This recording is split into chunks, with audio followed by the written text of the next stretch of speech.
travel north to take up a post as a drawing master to two young ladies.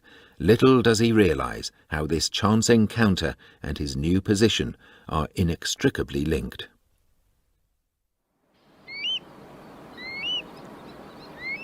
Once again, I am at Limmeridge. I have gathered some flowers from the garden and have brought them to the churchyard.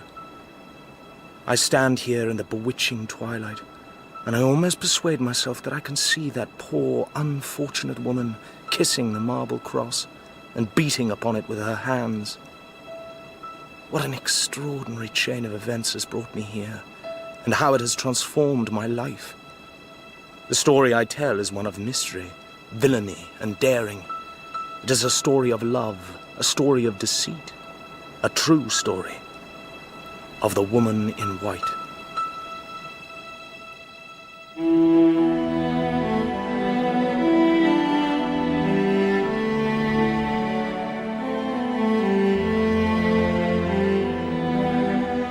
The Woman in White by Wilkie Collins. Dramatised for radio in 4 episodes by Martin Wade. With Juliet Aubrey as Marian Halcombe, Toby Stevens as Walter Hartright, Emily Bruni as Laura Fairley, Edward Petherbridge as Mr. Fairley, and Jeremy Clyde as Sir Perceval. Episode 1.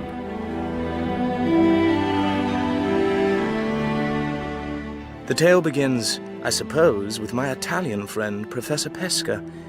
He had left his mother country for political reasons, the nature of which he preferred not to reveal, and had settled in England. We met by way of our work. He was a teacher of Italian. I taught drawing. One day, in 1849, at Brighton, he unwittingly set the adventure in motion. Oh, this water is freezing. Yes, but a cold dip is very beneficial for one, I'm told, if you can survive it. You can swim, can't you, Pesca? Of course I can swim. Well, the unpleasant experiences of this world are best met with courage and determination. So... Now, Pesca, I shall race you to the boat, the little blue one. Pesca? Pesca! Oh, my God!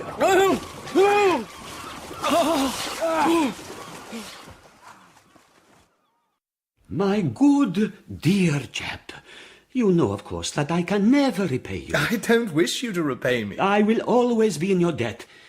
And whatever I do now, you cannot properly be rewarded. Let me tell you, nonetheless, of a small thank you that I have arranged. I have obtained for you the prospect of 4 months' employment. More, perhaps. Oh, yes? Where? In Cumberland. Limmeridge House is the place. Your employer is certain Mr. Frederick Fairley. 4 guineas to instruct 2 young ladies in the art of sketching and watercolours. It will all be perfection. I sent off my particulars to Mr. Frederick Fairley of Limmeridge House, along with a testimonial or 2. Within a week I had received a letter advising me that Mr. Fairley had accepted my services, and that I must start for Cumberland immediately. My last evening before departure I spent with my mother and my sister in Hampstead. We said our fond farewells, and then I walked back over the heath and down the high road. It was nearly 1 o'clock. The moon was full, the air close and sultry. I was immersed in my own thoughts about Limmeridge House in particular, and whether I had made the right decision, and what the 2 Cumberland ladies would look like. And... Sir, please. God Almighty! A hand was laid gently on my shoulder, and every drop of blood in my body seemed to freeze. I turned, and there in the middle of the broad road, there, as if it had that moment sprung out of the earth or dropped from heaven, stood the figure of a solitary woman, dressed from head to foot in white. Sir, is that the way to London? Her face was bent in grave inquiry. Her hand pointed in the direction of the dark cloud that hung over the city. I asked you, sir. Yes. Yes, it is. Forgive me, I was a little startled by your sudden appearance. I've done nothing wrong, sir. I've met with an accident, that's all. You must not be suspicious of me. Please, I am not, I assure you. And if you have no wish to explain why you are here at this late hour, I'll not press you on the matter. Tell me, though, if I can help you, and if I can, I will. You are very kind. I've only been in London once before. Can I get a carriage, or is it too late? I have a friend in London. She lives in Guildford Street, and she'll be glad to receive me. Promise you won't stop me from seeing her, please. I promise. Thank you. Thank you. Do you know many people in London? Yes. A great many. Do you know many people of the rank of baronet? No, You're not a man of rank and title yourself. I am not. Good. Then I can trust you. May I ask, is there a particular baronet? You may not ask. I mustn't talk of it or I'll forget myself. I've been cruelly used, sir, and cruelly wronged. We set our faces towards London. I confess I was bewildered.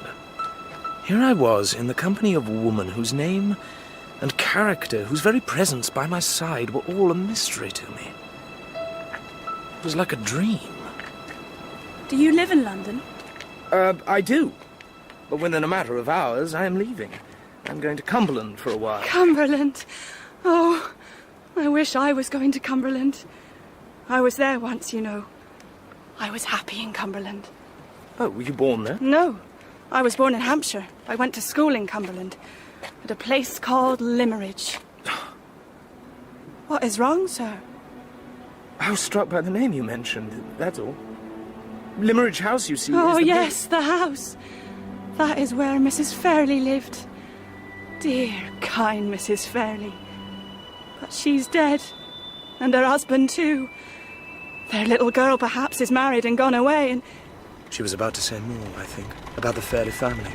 But a cab came our way, and at her request I hailed it. Perhaps I should come with you. No, I'm quite all right. I'm happy now. Give me your hand, sir. Thank you, sir. Thank you.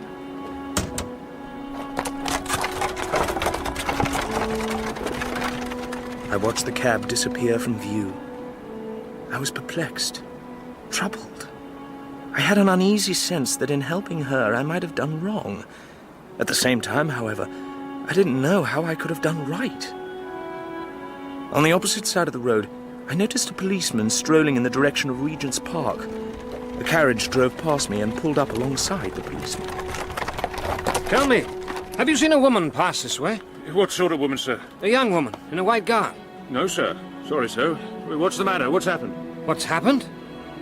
She's escaped from my asylum.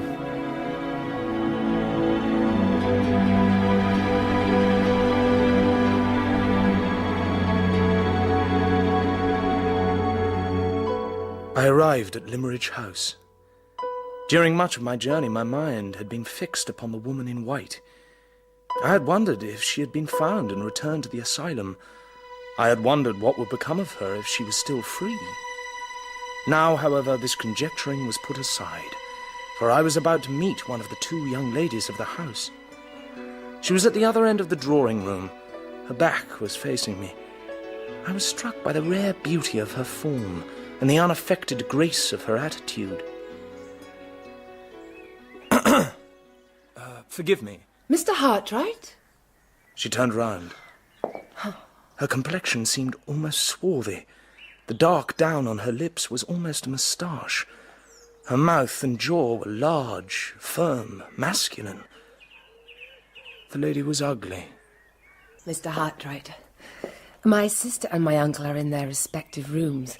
The one with a headache, the other with his treasures and artifacts. So for the time being, you must make do with me. My name, sir, is Marian Halcombe. Halcombe?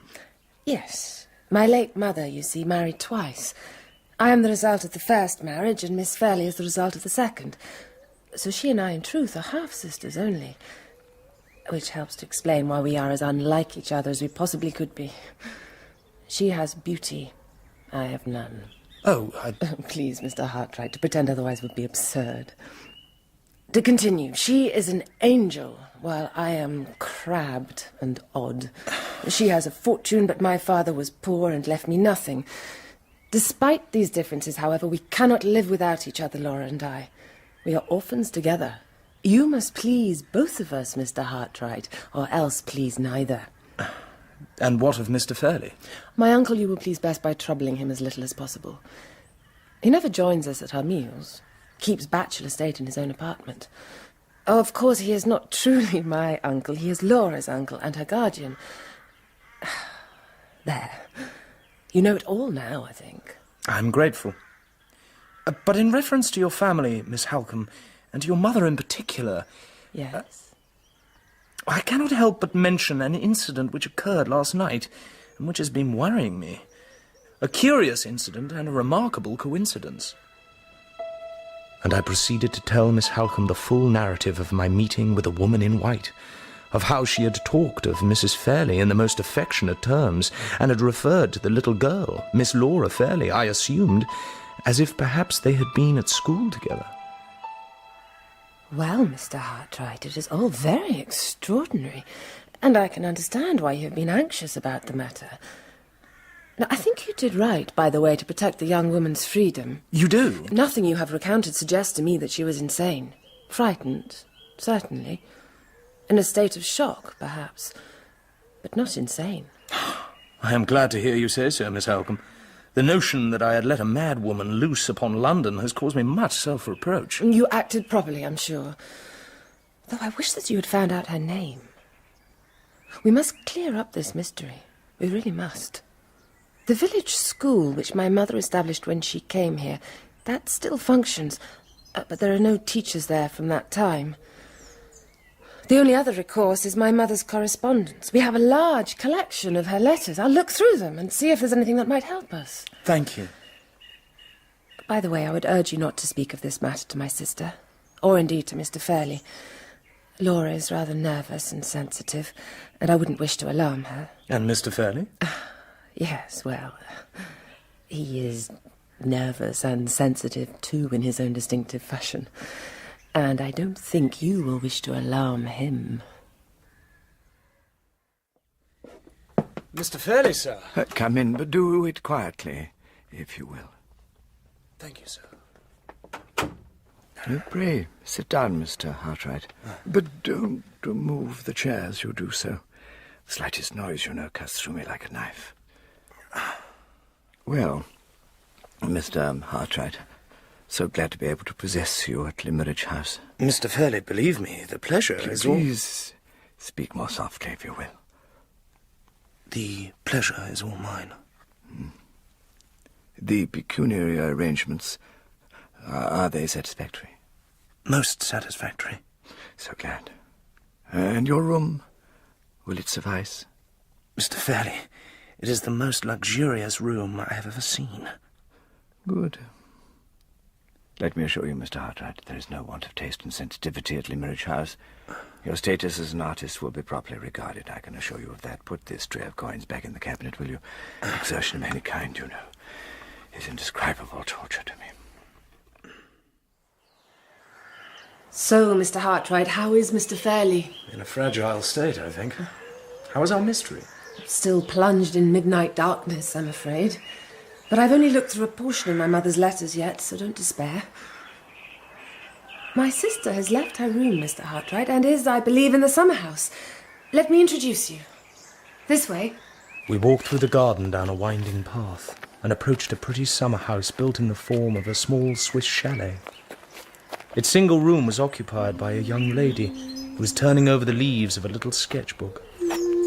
She was fair and delicate, with truthful, innocent blue eyes and a sweet expression. I was beguiled from the very first. Look, Mr. Hartright, your model pupil. No sooner has she heard that the drawing master has arrived than she seizes her sketchbook and is ready to begin. Mr. Hartright. Miss Fairley. Delighted to meet you. The truth is, I was glancing over my juvenile efforts and becoming increasingly fearful that there is no hope for me. Laura, dear, you must let the drawing master be the judge of that. Well, if I do, you must show him your sketchbooks too. I will. And when he laughs, I'll share the joke. I trust that I will find an encouraging word to say about you both. Mr. Hartright, I promise you, I wish for no compliments. I want the truth. Yes, and she meant what she said. I was certain. But there was something about Miss Fairley which troubled me. Something that was lacking, something incomplete. Or was it something lacking in myself which prevented me from seeing her as I should? I was to find out. Soon. Mr. Hartwright, I have something of interest to tell you. It was the evening. Miss Halcombe and I were in the drawing room. Through the French window I could see Miss Fairley walking slowly up and down the terrace, gazing at the moon's mysterious rays of light which slanted across the garden. There is a letter here, written by my mother to Laura's father when he was away on business. It mentions a Mrs. Catherick, who had arrived in the village to nurse her sister. Now, this Mrs. Catherick had brought her only child with her. A sweet little girl, writes my mother, about a year older than our darling Laura. And my mother agreed to let the girl attend the school that she ran, and to do so for as long as Mrs. Catherick was in Limmeridge. I caught sight of Miss Fairley again as she walked by in the moonlight. She wore a dress of white muslin. Beautiful she looked in it, naturally, though it was very plain and unpretentious. Now, Mr. Hartwright, let me read to you the rest of the letter. I have taken a strong interest in my new scholar, writes Mrs. Fairley. She is 11 years of age, a sweet, affectionate, grateful girl, but her intellect is not as developed as it ought to be, and she says the quaintest things. Yesterday, for instance, because her clothes leave something to be desired, I gave her one of Laura's old frocks to wear. White, I told her, suits girls of your complexion. Once more Miss Fairley glided into view, but this time she stopped. Oh, thank you, Mrs. Fairley, she said, after she had kissed my hand. Thank you. I will always wear white for as long as I live. It will help me to remember you when I have left here. Well, the coincidence is interesting, is it not? Miss Fairley leant on the balustrade of the terrace, my gaze fixed on the white gleam of her gown. And notice, Mrs. Fairley reports that the girl's intellect was not as developed as it should have been. Well, perhaps it has never developed. Perhaps even as a young woman she can't grow out of that grateful childish promise of hers. Yes, you may be right. But listen to the last few lines of the letter, Mr. Hartwright, and prepare yourself for a surprise. Dearest husband, there is a special reason why I am so fond of little Anne Catherick. She is not as pretty as our own sweet Laura, you will say that no girl could be, but in her hair, her eyes, the shape of her face, in all respects, young Anne Catherick Yes, of course! Laura's living likeness. But even before Miss Halcombe had said these words, I had leapt to my feet. The same thrill ran through me as when, that night, on that lonely high road, a hand was laid upon my shoulder. You see it. You see the resemblance, just as my mother did. Yes, I saw it. There stood Miss Fairley alone in the moonlight, and in her stance, the turn of her head, her appearance, she was, in truth, the very image of the woman in white.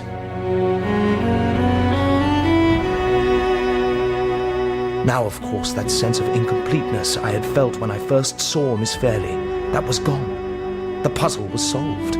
I had failed to recognize the resemblance between her and Anne Catherick, but now I saw it, all too clearly.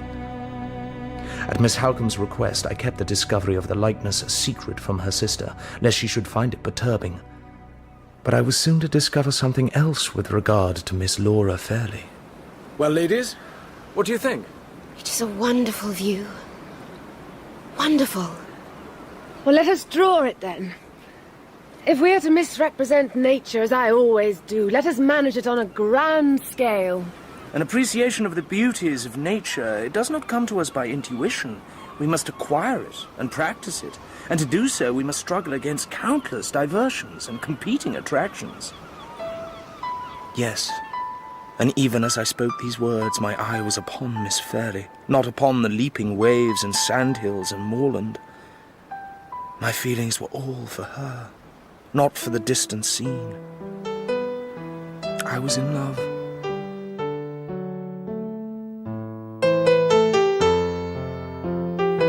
Where is Marian? She went to her room to fetch something. Not her sketchbook, I think. No, indeed.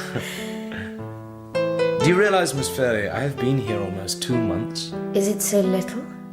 Well, now, I trust you didn't mean by that remark that time has seemed intolerably slow since I came to Limmeridge House. No, I did not. Not at all.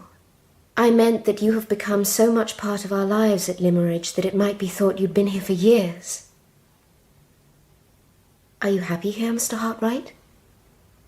Yes, indeed. Much more so than I deserve to be. Life here is almost perfect. Wait for the winter. Believe me, I would do, if I were given the chance. I would wait for the summer after, too. I would never leave. Play some more, please. It didn't occur to me that my words had betrayed me, or had startled Miss Fairley into a sudden knowledge of the truth. But when we met again in the morning, a profound change had come over her. Those sweet lips no longer smiled at me. Her features had lost their animation. There was a coldness in her. Her nature, too truthful to deceive others, was too noble to deceive itself. It declared, "He loves me, and I am sorry for him." Good morning, Miss Fairley. Good morning, Miss Halcombe. Good morning. Good morning. It is cooler today. Yes, The end of the summer, I fear. yes. The end of the summer. It is so cool, in fact, that I think I'll go indoors. Before you do, Laura, I have talked with your uncle. He thinks that the purple room is the best, and it is being got ready. Oh, and he confirms that Monday is the day, not Tuesday. Monday. Very well. You'll excuse me. You're expecting a visitor? Yes. And his arrival, as it happens, is not unconnected with something that I have to tell you. Mr. Hartwright, I am not one, as you know, who likes to flatter. When I say, therefore, that in the time you have been here I have come to form a strong regard for you, you will know that I speak the truth. I'm very grateful. I would also like to think, Mr. Hartwright, that you and I are friends. I would like to think so, too. As your friend, therefore, I must inform you, in my own plain, blunt language, I have discovered your secret. My secret? You need not make a confession, though you are, I know, too honest to attempt a denial. Nor are you to be blamed. Pitied, rather. By forming an attachment to my sister, you are guilty of weakness and of lack of attention to your own best interests, but nothing worse. Miss Halcombe, let me continue. As I say, you are not at fault. Nevertheless, the situation is this. You must leave Limmeridge House. Leave? Yes, you must. When? As soon as possible, before more harm is done. Mr. Hartwright, this has nothing, I am glad to assure you, to do with the painful question of rank and standing. Nothing at all. I would ask you to leave where you are representative of the oldest and wealthiest family in England. Then may I know why? Laura Fairley is engaged to be married. Married? I see. Mr. Hartwright, you must leave for her sake as well as your own. Your presence has unsteadied her and made her unhappy. You see, it cannot be said that her engagement has a strong hold upon her affections. Can it not? It is an engagement of honour, not love. One which was sanctioned by her father on his deathbed. She was content to make her promise to the gentleman in question. She was settled in her mind and in her heart. But your arrival has threatened to disturb all that. Be kind to her, therefore, just as you were to that poor woman in white. Be considerate to her, and leave Limmeridge House. Yes. Well, I must. I will. Thank you. As you have heard, we expect a visitor on Monday. I understand. The gentleman in question. I will go as soon as I can. Today, perhaps. No, not today. Saturday, I think. Give yourself time to find a reason for your going and to explain it to Mr. Fairley. As you wish. Mr. Hartwright, believe me, there is no hope for your love. Crush it, therefore. Don't shrink under it like a woman might. Crush it. Tear it out. Trample it underfoot. Am I permitted to inquire who it is that is engaged to Miss Fairley? He is a man of property. From Hampshire. Hampshire? And his name? Sir Perceval Glyde. A knight or a baronet? A baronet, of course. Do you know many people in London? Yes, a great many. Do you know many who are of the rank of baronet? No. May I ask, is there a particular baronet? You may not ask. I mustn't talk of it or I'll forget myself. I've been cruelly used, sir, and cruelly wronged. I went indoors, back to my room. Thoughts and feelings crowded in on me. Sorrow, pain, bitterness and envy at the news of Miss Fairley's engagement. Fear and foreboding, too. The various circumstances. The woman in white's fondness for Miss Fairley's mother. Her remarks about a certain baronet. The fact that Sir Perceval had property in Hampshire, where the woman in white had said that she was born. None of these perhaps exceeded the realm of coincidence. But the sense of eeriness and danger remained. The feeling that I was linked to a chain of events which even my departure from Limmeridge House would be powerless to break. Come in. Mr. Hartwright. I had hoped that all painful subjects of conversation were exhausted for today, but it is not to be. There is, I fear, some villainy at work, an attempt to frighten Laura. To frighten her? An attempt, indeed, that has succeeded. Here. An anonymous letter addressed, as you see, to my sister. Last night I dreamt of you, Miss Fairley. I was in church and you were about to be married. So pretty and innocent you looked that tears came to my eyes. And I dreamt that at your side was a man aged 45, and upon his hand was a red scar, and the tears that I shed became 2 rays of light. And with the rays I saw into the man's heart, and it was as black as night. And upon it the fallen angel had written in red flaming letters, "Without pity and without remorse he will strew his wife's path with misery." Who could have written this? Whoever it was is not illiterate by any means. No, but the sort of mind that could produce such a thing is incoherent at the very least. You haven't quite finished the letter, I think. Miss Fairley, I believe in dreams, and so should you. Inquire, I beg you, into the past life of that man with the scar on his hand. I urge you to do this because I have a great interest in your well-being. You are the daughter of a woman who was my first, my best, my only friend. I have been asking myself what should be done. I might seek legal advice, of course. I could do so tomorrow, indeed, when Mr. Gilmore arrives. Mr. Gilmore? He is the family solicitor, an old and trusted friend. His visit, I take it, is in connection with the marriage, yes. I ought to tell you that during his stay here, Sir Perceval intends to fix the date of the wedding. He has told Mr. Fairley that he is anxious that it should take place before the end of the year. Does your sister know about this? Oh, she does not know. Was it posted here? No, a lad from the village brought it. I saw him myself. He said he was asked to do so by an elderly woman whom he'd never seen before. Perhaps we should take a walk into the village and see what we can discover. The letter didn't mention Sir Perceval Glyde by name. No, it did not. But there were 1 or 2 particulars about the man in the dream. Yes, and they apply with accuracy to Sir Perceval. The scar, which came from a wound that he received in Italy. His age? Yes, Sir Perceval is 45, I believe. 45. And Miss Fairley is so young. True, but that doesn't mean they cannot both be happy. Our inquiries at Limmeridge made no progress, and our walk through the village took us at length to the school. It was by now late afternoon, but we found a classroom still occupied by Mr. Dempster, the schoolmaster, and a sturdy, white-headed boy whose name, it emerged, was Jacob. I've been obliged to detain young Jacob, Miss Halcombe, because he's been frightening his fellow pupils. Frightening them? How? He's been telling them that he's seen a ghost. Well, I did see a ghost. You see? He persists, in spite of all that I say to him. When did you see it? Yesterday evening, miss. Miss Halcombe, please. It was all in white, as a ghost should be. All in white? Yes, sir, from head to foot, sir. Where was it? In the churchyard. Of course it was. You've rehearsed your story well, Jacob, and you've taken the trouble to make it follow the traditional lines.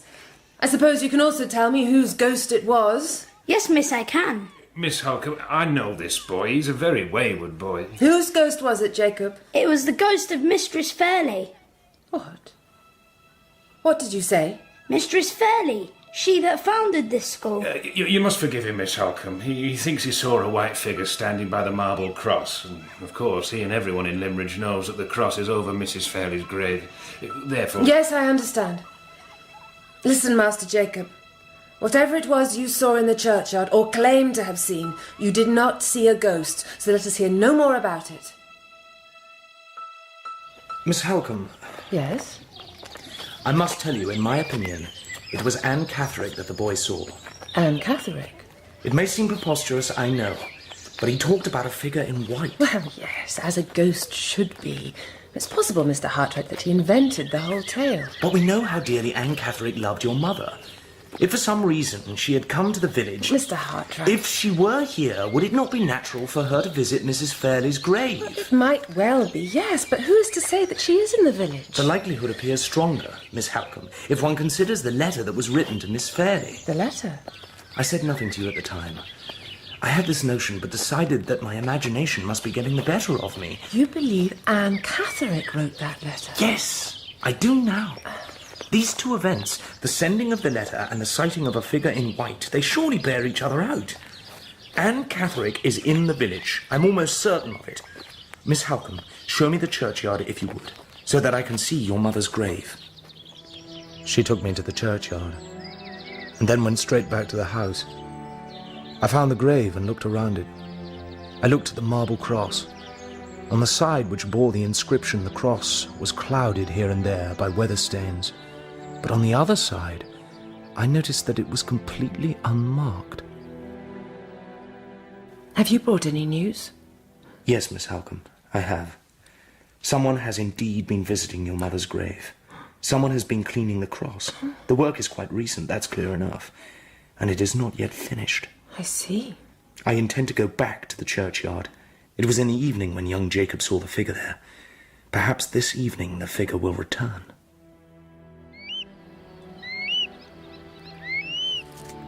I stood in the porch of the church and looked out. Before me a patch of bare burial ground. In the distance a strip of lonely brown hill and sunset clouds. A dreary scene and a dreary hour. I waited. A little more than half an hour elapsed. Then someone entered the churchyard. A woman dressed in a dark cloak. She walked to Mrs. Fairley's grave and stood there for a while, gazing at it. Then she went to the little stream that runs by the churchyard wall and dipped a linen cloth in it. She returned to the grave, kissed the cross, knelt down and began to clean the inscription. She was so absorbed in her work that she didn't notice me until I was quite close by. It's all right. Don't be frightened. Who are you? I'm a friend. A friend? We met some months ago, late at night. Do you remember? You asked me the way to London. Oh, yes. I remember. You were very kind to me. How is it you are here? Well, when we last met, I told you that I was going to Cumberland. I have been staying at Limerick House. Limerick House, of course. Oh, how happy you must be. Yes, in truth, I have been very happy. I looked at her, saw Laura Fairley's face in Anne Catherick's. Of course, the face before me was worn and weary. It had none of the tender, delicate bloom which touched Miss Fairley's face. But it seemed to me that a single sad change to Miss Fairley's life, one act of misfortune, was all that was lacking to make the likeness complete. You know, I'm glad we have met again. I have felt anxious about you. Anxious? Why? Well, after you left me that night, a strange thing happened. A carriage came past, and one of the occupants spoke to a policeman and asked if he'd seen you. He said you'd escaped from his asylum. But the policeman hadn't seen you. And I said nothing. I could have told them. I could have said where you were going, but I kept silent. I helped you escape. Well then, I am very grateful to you. You mentioned that night that you had a friend to go to. Mrs. Clements, yes, I found her. She is very kind to me. But she's not so much of a friend as Mrs. Fairley was. Dear Mrs. Fairley, my heart aches at the sight of a stain upon her tomb. It ought to be kept as white as snow. Tell me, have you known Mrs. Clements for long? She was a neighbour of ours in Hampshire. She took care of me when I was a young girl. Had you no father or mother to look after you? I never saw my father. He's dead, I suppose. My mother. I don't get on with her. We're a trouble and a fear to each other. I'm sorry to hear it. Mrs. Clements, though, she's good to me. She doesn't think I should be back in the asylum. Well, indeed, nor do I. There's only one thing I don't like about Mrs. Clements. She teases me because I dress all in white. She made me wear this ugly, dark cloak this evening. Do you know Miss Fairley? Does she wear white still as she used to when she was a girl? Is she well and happy? She wasn't very well or happy this morning. Oh. Would you like me to tell you why? She received your letter. How do you know it was mine? How do you know? I didn't write that letter. Yes, you did. And it was wrong of you. It was wrong to frighten Miss Fairley. If you have anything to tell her that is important, you should do it in the proper fashion. If, for instance, there's a good reason why she shouldn't marry Sir Perceval Glyde, then no, you must... please, don't say his name. Don't say his name. Come, this won't do. Calm yourself, I beg you. If only I would die, Mrs. Fairley, and be at rest with you. Oh, Mrs. Fairley, you know how I love your daughter. If I could save her, I would. Tell me how to save her. Tell me, please. Before too long, an older woman hurried into view, alarmed by the sound of Anne's distress, and angry with me for frightening a poor, helpless creature. But I managed to appease her, and to discover that she was Anne Catherick's good, kind friend, Mrs. Clements. Soon the two of them left the churchyard. I watched as they went up the path that led to the moor. Watched till all trace of Anne Catherick had faded in the twilight. And I was anxious for her, and sorrowful. As sorrowful indeed, as if it were the last time I would ever see her. You are quite sure? I am, Miss Halcombe. The words she spoke, the look of hatred and fear on her face when I mentioned his name. It was Sir Perceval Glyde. I know it, who put her in the asylum. But why he did so, I just can't say. Well, we must discover the reason. And when we do, Sir Perceval will have to satisfy any doubts there may be as to his conduct. If he fails to do so, he will not marry my sister, I assure you of that. How much more Anne Catherick is willing or able to reveal is uncertain. But it may be that she'd speak more readily to another woman than she spoke to me. She's staying at Todd's Corner, you say? Yes. Perhaps if Miss Fairley... No, I think not. This business of the letter has upset her enough. I shall go. The following morning, shortly after Miss Halcombe left the house to find Anne Catherick, I headed for Mr. Fairley's study. A few months ago, Mr. Fairley had declared himself delighted to possess me at Limmeridge House, but I had not set eyes upon him since. Now it was my task to tell him that I was obliged to leave. Something unforeseen has occurred which necessitates my return to London. A matter of life and death, is it? No, Mr. Fairley. Then I do not see that your request has any justification. Indeed, it is highly irregular. I am more disappointed and shocked than I can possibly say. I am very sorry. Not as sorry as I am, Mr. Hartright. I have a right to refuse your application, you know. I suppose you have, but I must advise you, Mr. Fairley, that even if you do refuse me, I still intend... Yes, stop, no. I forbid you to speak to me in that offensive, threatening manner. I forbid you to argue with me. My nerves won't stand it. So? Your request is granted. Thank you, Mr. Fairley. I plan to leave tomorrow. Today, tomorrow, it doesn't matter. But when you do leave, make sure you manage it without a lot of noise. You are back very soon. Yes. Anne Catherick is gone. Gone? She left the farm along with Mrs. Clements at 8 this morning. I spoke with the farmer's daughter there. She said that she was with Anne yesterday evening, a little after you had seen her, and that as they talked, Anne had started showing signs of distress and had fainted. Why? Well, the girl couldn't understand it, but it seems that she had been telling Anne about events at Limmeridge House, and one of the items of news inevitably was Sir Perceval Glyde's expected arrival.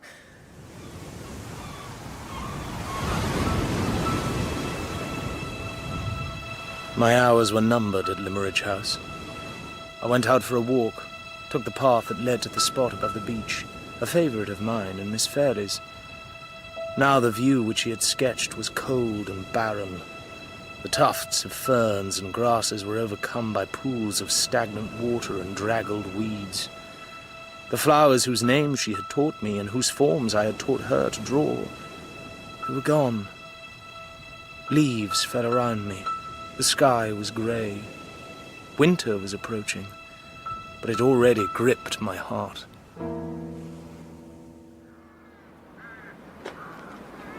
My name, sir, is Gilmore. Ah, yes, the family solicitor. Pleased to meet you. Miss Halcombe has already told me about the anonymous letter and has indicated that you have an interest in the affair. Yes. I would like to inform you, therefore, that I have decided to send a copy of the letter to Sir Perceval Glyde's solicitor. Have you indeed? I'm glad of that. Thank you. It's an unpleasant, unsavoury business, but Sir Perceval's standing is very high, you know, and I'm certain that nothing has occurred which could sully his reputation. Now, I feel quite easy about it all. Oh, do you? In my experience of our sad state of society, things like this happen all too often. Unfortunate women, malicious letters. I'm afraid, Mr. Gilmore, that I see the matter differently. Just so, just so. I am old and I take the professional view. You are young. Your view, therefore, is romantically inclined. Just so. Well, events will decide. Charming places, though it's not what it was. Saturday morning. My bags were being brought down from my room, and it was time for leave-taking. So, Mr. Hartright. Miss Halcombe. Miss Fairley? I'm very sorry that you are going. Thank you, Miss Fairley. I shall remember those kind words. I, too, am sorry. Goodbye, Mr. Hartright. Miss Fairley... Goodbye.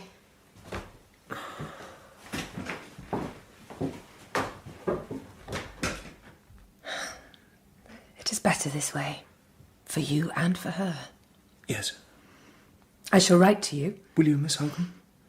I'd be so grateful. It is the very least that you deserve. Whatever happens, whatever we discover with regard to Anne Catherick and Sir Perceval, you shall know it. And if I, for my part, can be of any help, once my folly is forgotten... Of course. I will trust you. As my friend and as Laura's friend. As my brother and as hers. God bless you. She kissed my forehead and left the room. I went to the window, saw the carriage draw up on the gravel, and two of the servants begin to put my bags on board. And as I watched them, I heard behind me the rustle of a dress. I turned. Miss Fairley, seeing that I was alone, hesitated at the door, but then stepped forward. I have brought you something, a gift of dubious value, I'm afraid. A sketch of the summer house. Yes, indeed. The place where we first met. Miss Fairley, I shall treasure this for as long as I live. I shall prize it above all other possessions. Well, it will remind you perhaps of happy days we spent together. Yes. Days which may never return. But you will, I hope, remember me from time to time. I will.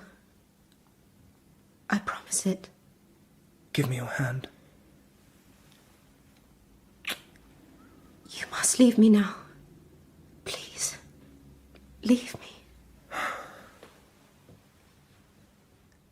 These words were witness to her love for me. These words marked the start of my banishment. I let go of her hand. I said no more. One farewell look I gave as she sank into a chair, and then I was gone. The image of Laura Fairley was already a memory of an unrecoverable past.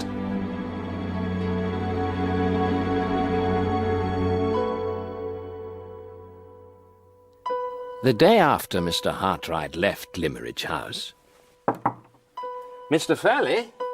Gilmore here. The day after, as I say, Mr. Fairley at last consented to talk with me about the proposed marriage between his niece and Sir Perceval Glyde. Mr. Fairley. Enter. Gilmore, come in very quietly, if you will.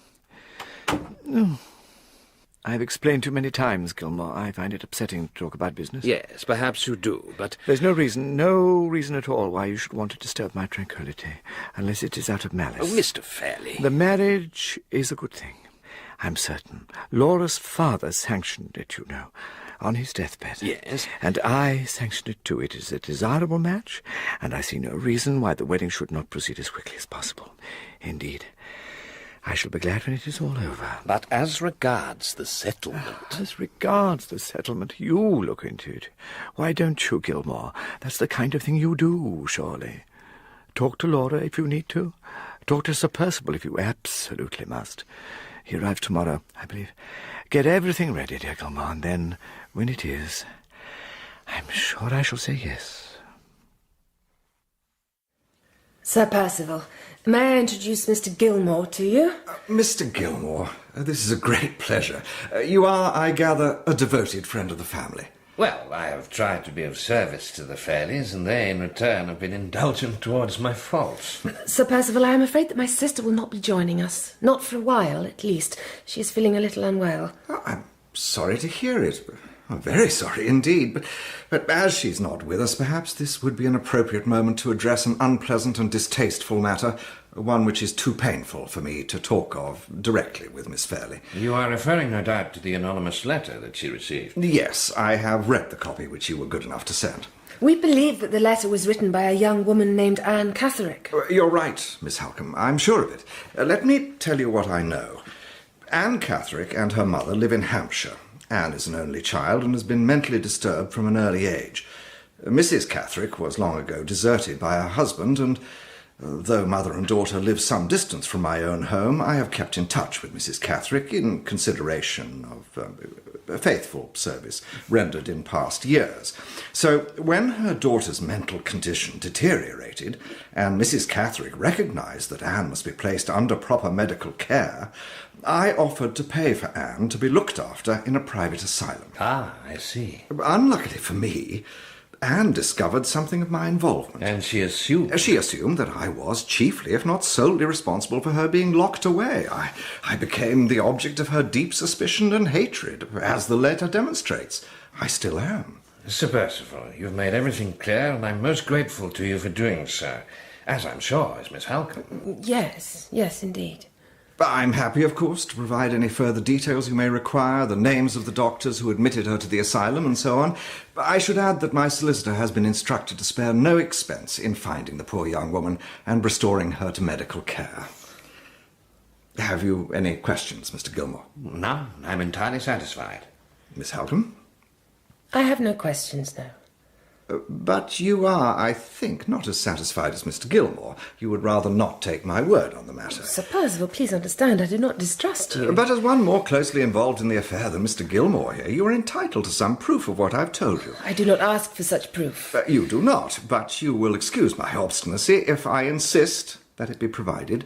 I therefore ask you, Miss Halcombe, to be so good as to write to Mrs. Catherick and to ask her for verification. Sir Perceval, I have no wish to write such a letter. Nevertheless, I beg you to do it.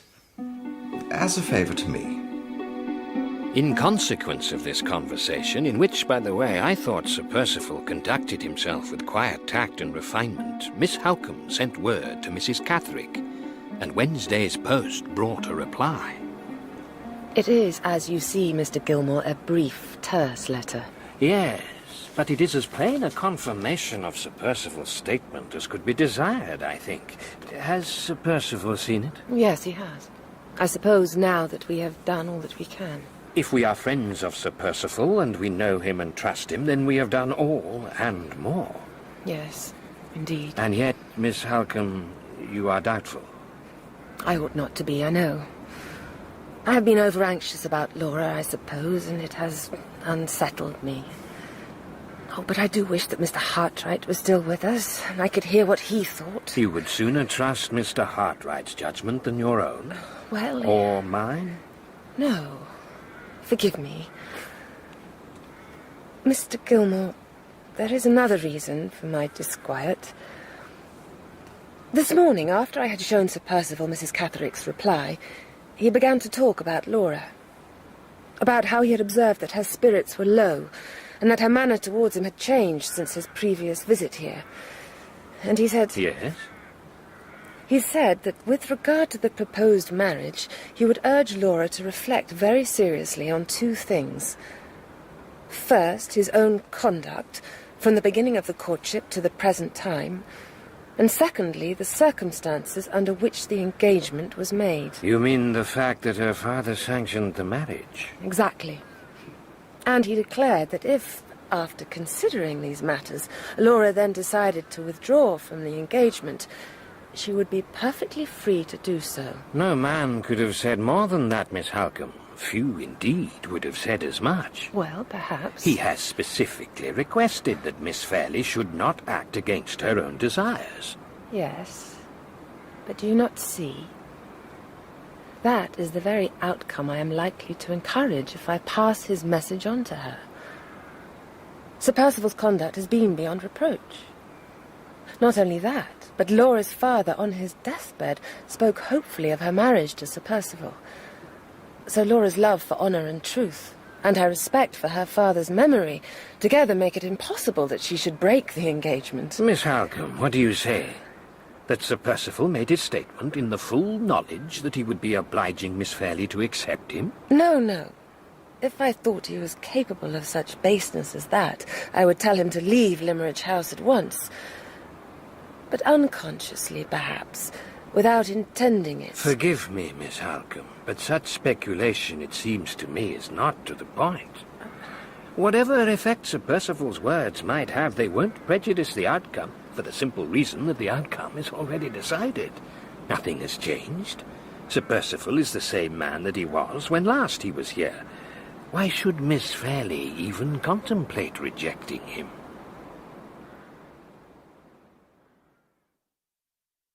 Mr. Gilmore, do come in.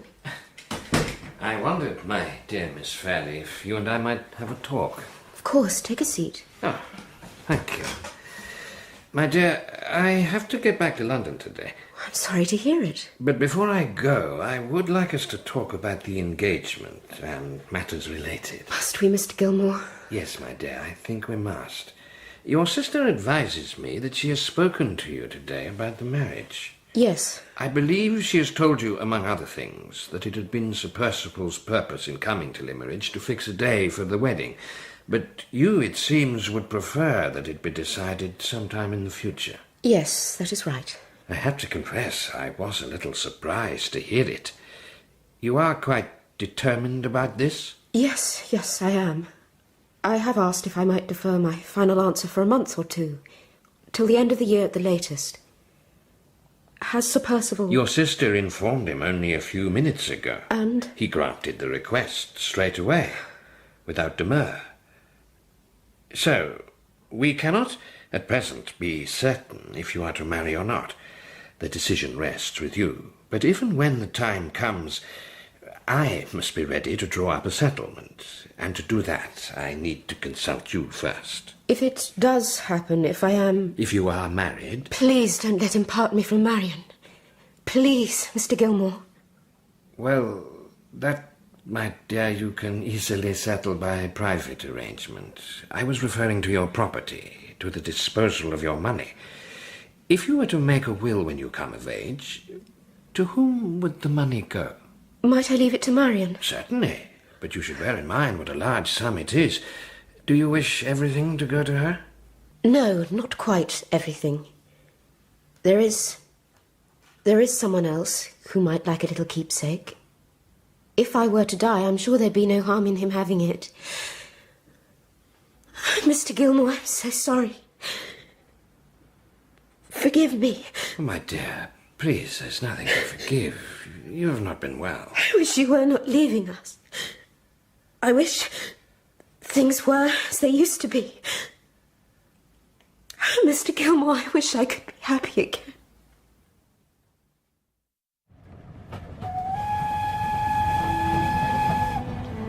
I am returning to London. Returning indeed, heavy-hearted. Poor Miss Fairley. So young, and yet already looking back on more cheerful days, and all too clearly anxious and distressed about what is to come. I confess, before I talked with her, I was rather inclined to be on Sir Perceval's side, believing he would have had good reason to complain about the wedding arrangements being put off.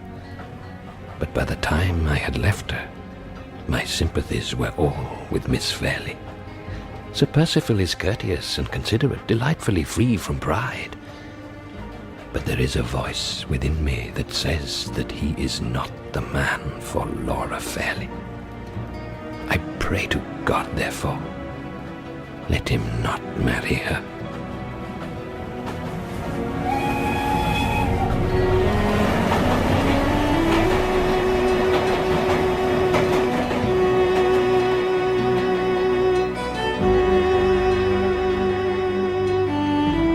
That was episode 1 of The Woman in White by Wilkie Collins, dramatised for radio by Martin Wade.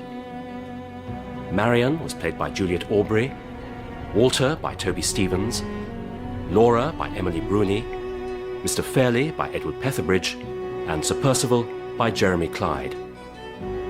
Mr. Gilmore, Sean Baker, Anne Catherick, Alice Hart, Pesca, Ewan Meredith, Jacob, Oliver Cookson, and Mr. Dempster, Jonathan Keeble. The music was specially composed by Elizabeth Parker. The director was Cherry Cookson.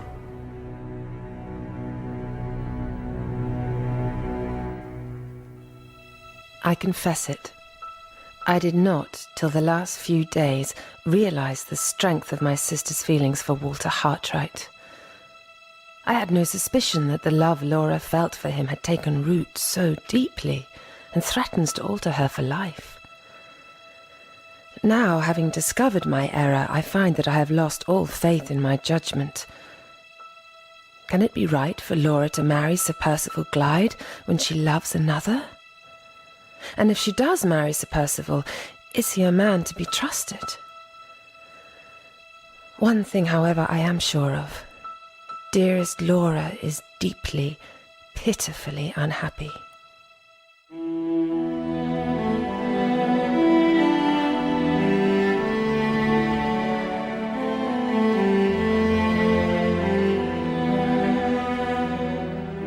The Woman in White by Wilkie Collins, dramatised for radio in 4 parts by Martin Wade, with Juliet Aubrey as Marian Halcombe, Emily Bruni as Laura Fairley, Toby Stevens as Walter Hartwright, Philip Voss as Count Fosco, Jeremy Clyde as Sir Perceval, and Edward Petherbridge as Mr. Fairley. Episode 2.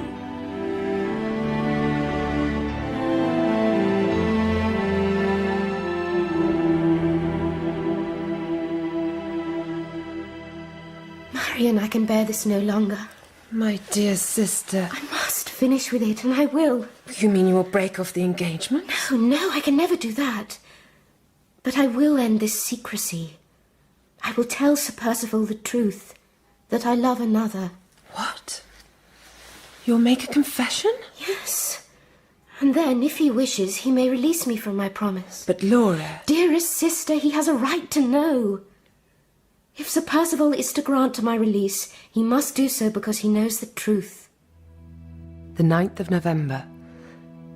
It was arranged that Laura should talk with Sir Perceval this morning, and that I should be present too. Laura's courage in this business has astonished me. We have, it seems, changed places. She has been the determined one. I have been all hesitation. Sir Perceval, Marian has told me of your offer. She has told me that if I expressed the wish to break off the engagement, you would grant it. That was generous of you. Very generous. However, if it is to be broken off, then the wish must be entirely yours, not mine. Miss Fairley, I promise you, there is no reason why I would want to end the engagement. Oh, but there is. Sir Perceval, when our engagement began, I was unable to feel any strong affection towards you, but affection was still mine to give to you if I could. There was no other man, I mean, to whom I felt an emotional attachment. You must forgive me, however, when I inform you that this is no longer the case. Sir Perceval, my sister has been more than frank with you. Have you nothing to offer her in reply? I can only repeat, Miss Halcombe, what I've said already. If your sister wishes to break off the engagement, she's free to do so. Sir Perceval, let me also tell you that if I do not marry you, I will not marry another. The person who has gained my affection, I have not spoken to him of my feelings, nor am I ever likely to meet him again. I have said all that I wanted to say, more than enough, I think, to give you justification in withdrawing from the engagement. No, Miss Fairley, quite the opposite. You have said more than enough to make it my dearest wish to marry you. I see. Sir Perceval, please, I urge you... Forgive me, Miss Halcombe. If your sister had asked for the engagement to be broken, well, I would have submitted. But she has left the decision to me. And since my love and admiration for her are greater than ever, I find myself averse to wrecking my own happiness. I'll not relinquish Miss Fairley. How could I, when she has shown herself to be the noblest of her sex? No, the most wretched, surely, if I must offer myself in marriage when I cannot offer my love. But since my aim will be to deserve your love in return for mine, who knows? In time, perhaps? Never, never. I will be your wife, Sir Perceval, your true and faithful wife. But your loving wife, never.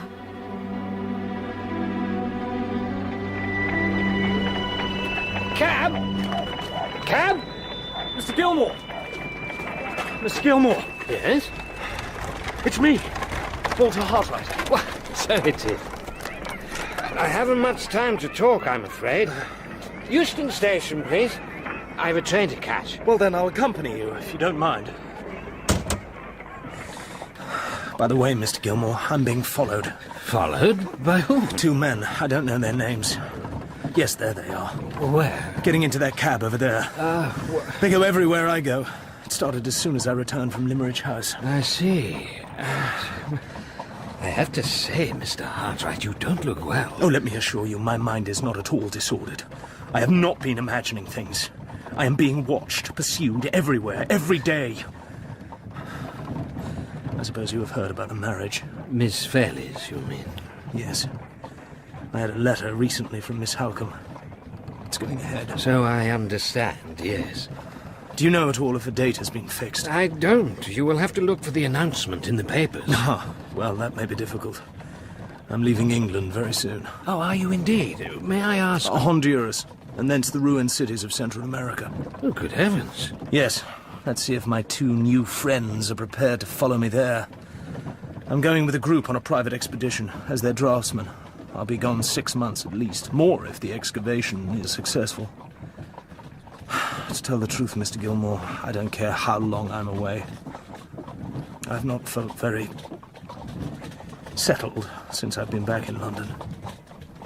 Where are you bound, Mr. Gilmore? Oh, not quite as far as Honduras. Limmeridge. Again? I must speak once more with Mr. Fairley about the marriage settlement, you know.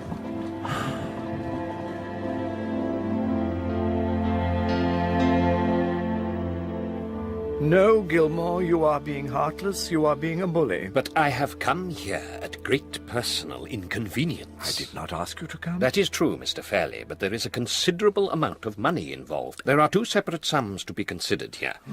First, £10,000, in which Miss Fairley has what is termed a life interest only. If she were to die before your sister Eleanor, the money would go to your sister. How is Madame Fosco, by the way? I have no idea. You haven't communicated with her about Miss Fairley's marriage? Heavens, no. I never communicate with her. You may possibly be aware, Mr. Fairley, that Madame Fosco was more than a little upset by your brother's will. Considering the respective ages of Miss Fairley and her aunt, the latter's prospects of receiving the £10,000 are rather doubtful. Yes, perhaps. Gilmore... But in my view, the coolness that she has shown towards Miss Fairley is quite without justification. Indeed, if Miss Fairley had not interceded on her aunt's behalf, Madame Fosco would not have appeared in the will at all. Well, you see, my brother had a dislike of foreigners, and my sister made the foolish mistake of marrying one. Gilmore... is there any difficulty with all this? I very much hope not, but I am coming now to the nub of the case. The sum of £20,000. Yes, Gilmore. Which sum is to be Miss Fairley's own when she becomes 21. Now, my stipulation was that if Miss Fairley were to die without leaving children, the money should go to whomsoever she nominates in her will. Mr. Merriman, on the other hand, Sir Perceval's solicitor... he finds this inadmissible. He maintains that if there are no children, then Sir Perceval, were he to survive his wife, should receive the entire 20,000 himself. What is your point, Gilmore? My point? My point, Mr. Fairley, is that Sir Perceval has no shadow of a claim to this money. It should be your niece's to dispose of, and it should be under her control. And what you must do, Mr. Fairley, in order to bring this about, is stand firm. Stand firm? Yes, and then Sir Perceval will either give way, or else be exposed to the charge of marrying your niece for her money. Oh, Gilmore. The charge might stick, you know. From what I have gleaned, the debts on his estate are enormous. Gilmore, I trust you're not becoming a radical. You mustn't detest Sir Perceval simply because he is a baronet. Mr. Fairley. No, please don't shake the room, O worthiest of all possible Gilmores. Don't get angry. I have no prejudice against Sir Perceval Glyde. No husband should have an interest of £20,000 in his wife's death. It is a matter of common legal caution. Oh, is that what you call it? Mr. Fairley, are you willing to oppose Sir Perceval in this business? Oppose him? No. Mr. Fairley! No, don't upset me. Please don't upset yourself, or Sir Perceval, or Laura. What is the point? My niece is less than half his age. She'll outlive him, surely. We really needn't worry about the £20,000. I won't, at any rate. But... So nice of you to see me. Try not to bang the door. Liverpool. I'm about to leave this country, and my friend Professor Pesca is here to say goodbye. Pesca, whose life I once saved, who as an act of gratitude found me my position at Limmeridge House. I think, my good dear Hartright, that you have no great desire for this adventure. I think you are sailing the ocean simply to get away from here. Yes, Pesca. I'm afraid you're right. That young lady you wrote to me about, your drawing student at Limmeridge, you are in love with her, and the course of that love has not run smoothly. Yes. Right again. I am so sorry. If I had not suggested your employment at that place... Pesca, no more of that, please. You are not gifted with clairvoyance. By the way, you remember perhaps my telling you of a certain Anne Catherick? How I met her the night before I left for Limmeridge? Ah, yes. The strange woman in white. I heard her name mentioned just now. You did? By those two fellows over there, by the wall. You know them, do you? Oh, yes. They've been on my trail ever since I got back to London. Well, I'm afraid the mystery of Anne Catherick remains, and I must leave the solving of it to others. Pesca, give me your hand. I bid you and England farewell.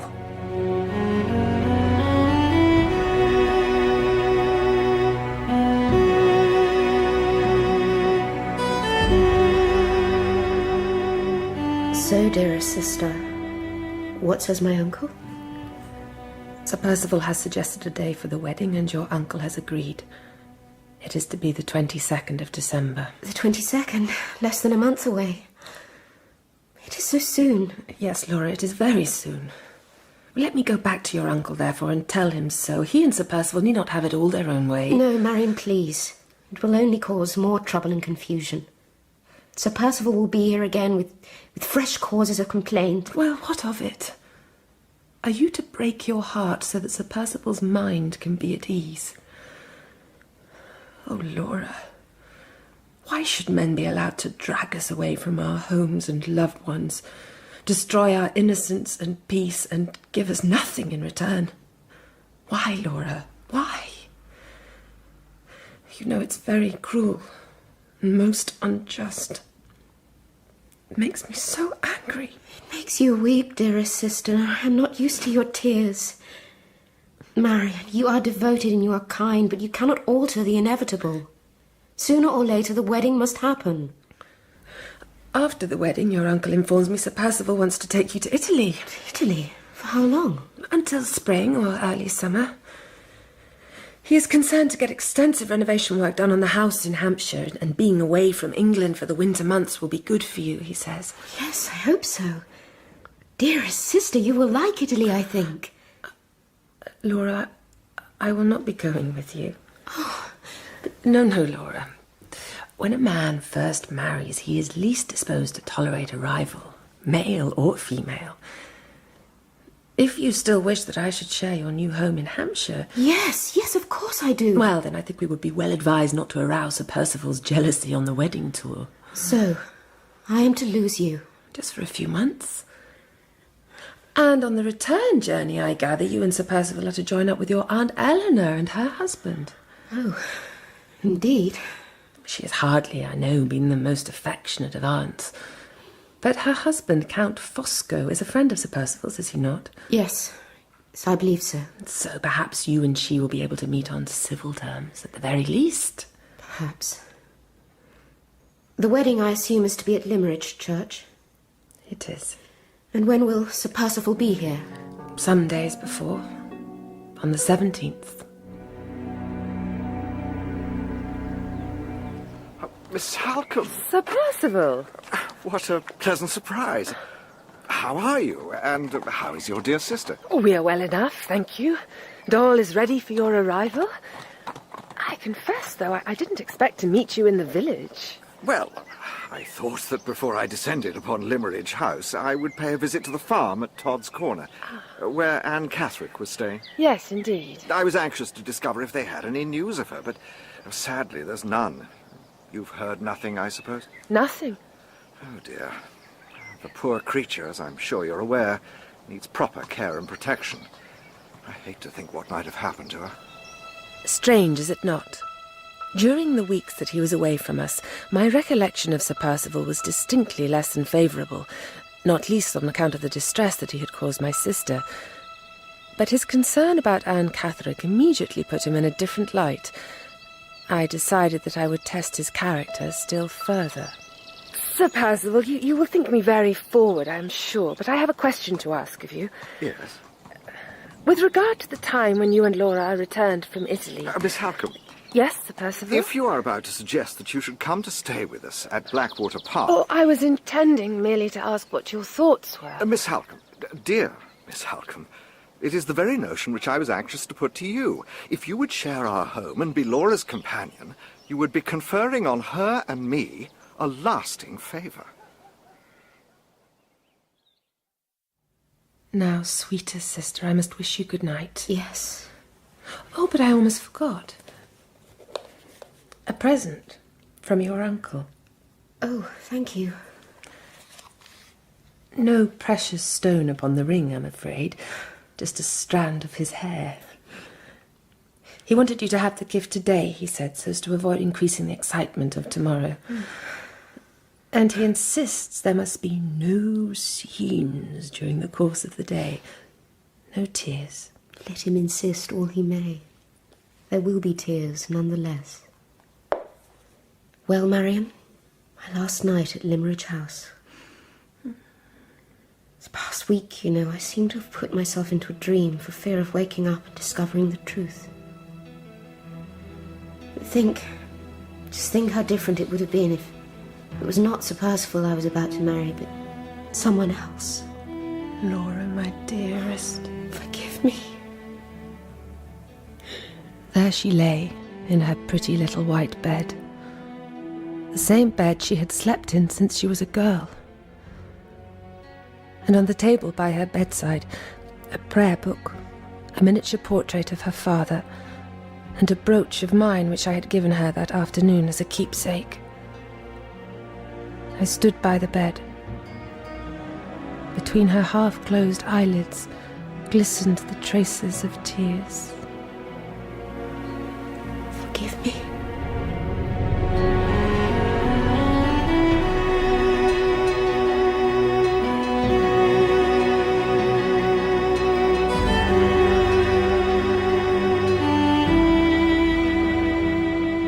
Blackwater Park. 5 months have passed, and more. 5 long, lonely months since Laura and I last saw each other, but she and her husband are due to arrive tomorrow.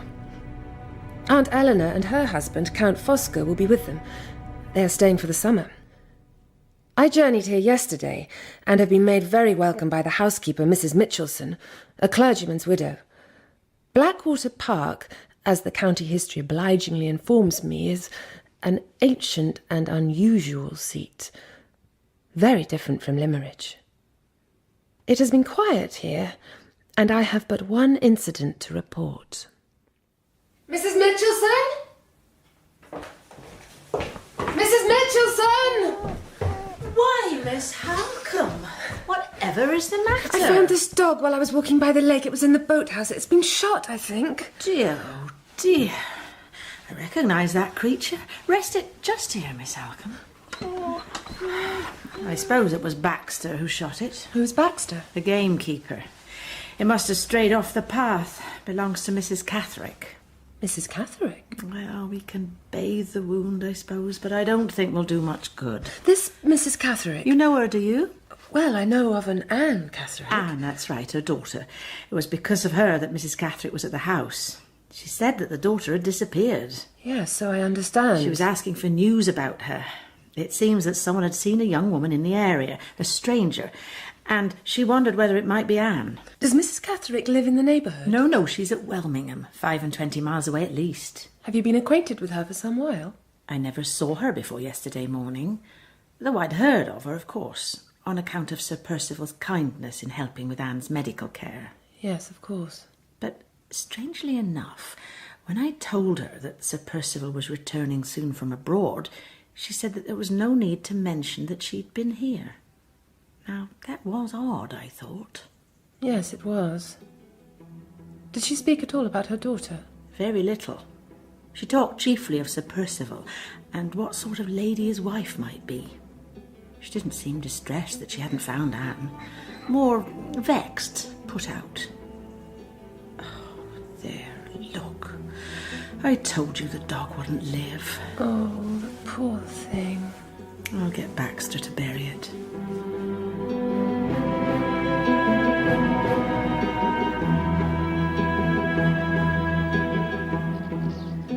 The 12th of June, the evening. At last! At last! They have arrived! Hurry, Mrs. Mitchelson! Oh, dear, what excitement! Miss Halcombe, glad to see you again. And you, Sir Perceval. Welcome back home, sir. Thank you, Mrs. Mitchelson. Marian? Marian! Oh, my dearest sister. How do you do?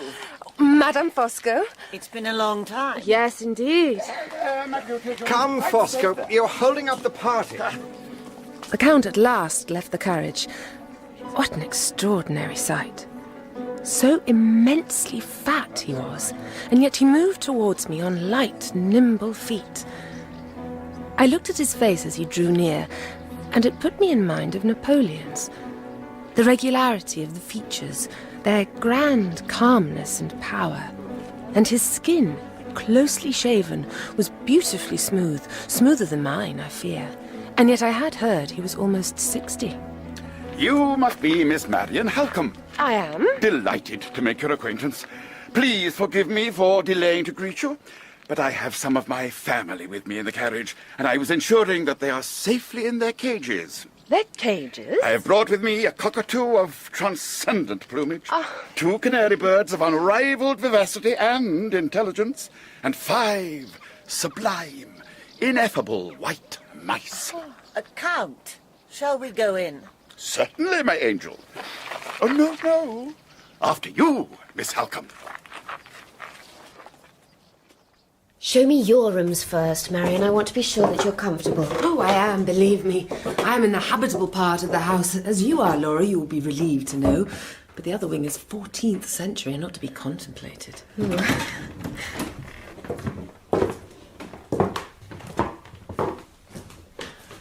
You see? A very agreeable little suite. Yes, indeed. Laura, I couldn't help hearing as we entered the hall. Sir Perceval was asking Mrs. Mitchelson if a gentleman had called recently. Yes, I heard him too. He was very agitated, was he not, when Mrs. Mitchelson couldn't give him the man's name or say what his business was? Well, in truth, there is something worrying Sir Perceval at present. Some difficulty. But he says that he'll be able to resolve it soon. Oh, Laura, I have so many questions to ask you. About Italy, I mean, and all the people you met, and your new life. What it is like to be Lady Glyde. Dearest sister, I shall talk of Italy for as long as you want, but I shall not talk of being Lady Glyde. Whenever you and I are together, Marian, we shall be happier and easier, I think, if we accept my married life for what it is. Or what it is not. Say as little about it as possible. As you wish. I'm afraid this isn't quite like home. That's true enough. But it is so good to have you with me again. To see you surrounded by your possessions. The dear little shabby old bookcase, the horrid heavy man's umbrella, and your writing things. Tell me, Marian, have you been sending lots of letters to people and getting letters in return? In particular, I wonder... Laura, my dear... Just tell me if he is happy and well and has recovered himself and forgotten me and is getting on in his profession. Laura, you ought not to ask me such questions. You promised you wouldn't. Yes, I'm sorry. Anyway, there's been no recent exchange of letters. Or indeed any news of Walter Hartright at all. But I pray for him. Yes, so do I. She has changed. She is less beautiful. The freshness and softness that was in her face, the tenderness, the charm, that's gone. She is changed in that respect. And yet, where one might have expected her to change, because she is a married woman, there she is the same. She speaks of her husband as little as she can, and then it is invariably Sir Perceval, not Perceval only. There is no sign of any sympathy towards him, or indeed from him to her. Nothing she says convinces me that she is reconciled to marriage. In her heart she is Laura Fairley still, not Lady Glyde. Figaro qua, Figaro là, Figaro su, Figaro giù. Good morning, Miss Halcombe. And to you, Count. You've been walking by the lake. Yes. I was there too, just now. It is the lake, I assume, which gives the house its name, though the water is not quite black. Figaro qua, Figaro là. Sir Perceval has some fine beasts here. Figaro su, Figaro giù. And this is a splendid-looking creature, too. Splendid, yes, and very fierce. He is wise to have had himself chained. Excuse me, Miss Halcombe, excuse me, sir. I'm looking for Sir Perceval, and I was told he intended going riding. I have not seen him. Nor I. If you should see him, Mr. Merriman has arrived from London. Has he now? He wishes to speak to Sir Perceval as soon as possible. He's waiting in the library. Very well. By the way, sir, that dog flies at everyone. I wouldn't go anywhere near it, sir, if I were you. Nonsense. Of course you would. If you were me, Mrs. Mitchelson, you would have no fear of dogs at all. But of course the reason he flies at people is precisely because they are afraid. Big dogs are bullies. Big dogs are craven creatures. All I need do is approach without fear, place my hand upon his head, and look him straight in the eye. Though that is difficult, is it not, you big coward? Because you will keep looking away. Coward, bully. You'd kill a cat. You'd kill Mrs. Mitchelson here. Even perhaps Miss Halcombe. but only because they're afraid of your wicked white teeth and your slobbering jaws. Talking of which, you have besmirched my nice, clean, pretty waistcoat. Get back to your kennel. Tell me, if you would, who is this Mr. Merriman who has come all the way from London? Mr. Merriman is Sir Perceval's solicitor. It is clear he was not sent for, else Sir Perceval would have been ready to receive him. Yes, Miss Halcombe, you were right, I'm sure. And just, Miss Halcombe, for him to have come all the way from town, he must be bearing some very important and perhaps unexpected news. I never said so. But you thought as much. You're a clever woman, Miss Halcombe. There is little, I'd guess, that escapes you. Laura, I have something distressing to tell you. Well, sister? This Mr. Merriman, who arrived earlier today, Sir Perceval's solicitor. Yes? Just now, as I was walking from my room, he and Sir Perceval were coming out of the library, and the solicitor was talking about a sum of money, a loan which was overdue, and which could be paid if you were to sign a document. Laura, your husband, I fear, is experiencing some financial embarrassment. Yes, and his being relieved of it depends on me. You're very calm about all this. Well, what you were telling me I had suspected. The day I arrived and we went into the hall, do you remember Sir Perceval asked Mrs. Mitchelson about a gentleman who had called at the house? It was that gentleman, you think, who lent Sir Perceval the money? Yes, I fear so. And now he is demanding repayment. You promise me, Laura, you will not sign any document without studying it with care. I promise. I imagine our friend the Count is more than a little aware of Sir Perceval's current situation. He knew who Mr. Merriman was, and I wouldn't be surprised if he knew the reason for Mr. Merriman's visit. But, Marian, we must ask no questions of Count Fosco. We must not take him into our confidence. You think not? I don't like the man, and I don't trust him. I can't say why. What about you, dearest sister? Do you like Count Fosco? Well, he interests me. He's an extremely indolent man, I think. And yet he seems to have a deep knowledge of all sorts of things. Also, it is some time, I gather, since he was in his mother country. Yes. And yet he was asking Sir Perceval with a strange degree of earnestness if he was aware of any Italians in the neighbourhood.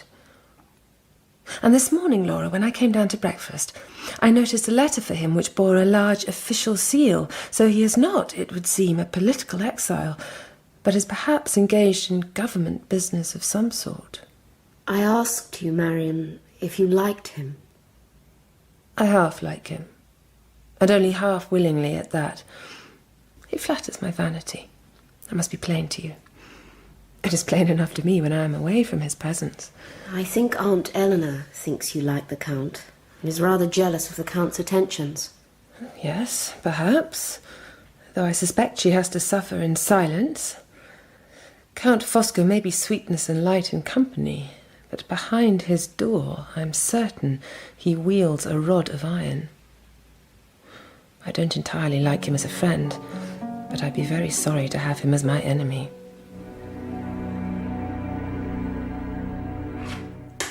Well, Miss Halcombe? I believe it's all up. But I will fight on. Here you are. May I disturb your game? No need, my good Perceval. It is, as you say, Miss Halcombe, all up. There, you see, Sir Perceval, thoroughly humiliated. The Count politely allowed me to win 2 games, and then when he saw that I had found him out, he checkmated me before the 3rd game had had time to begin. I wonder, Fosco, whether you could seek out your wife and come with her to the library. I've sent for Laura to go there too. A mere business formality, you understand? A formality or not, I will have to decline your invitation. I told Madame Fosco that I would accompany her to the lake at 11 o'clock, and it is 3 minutes to.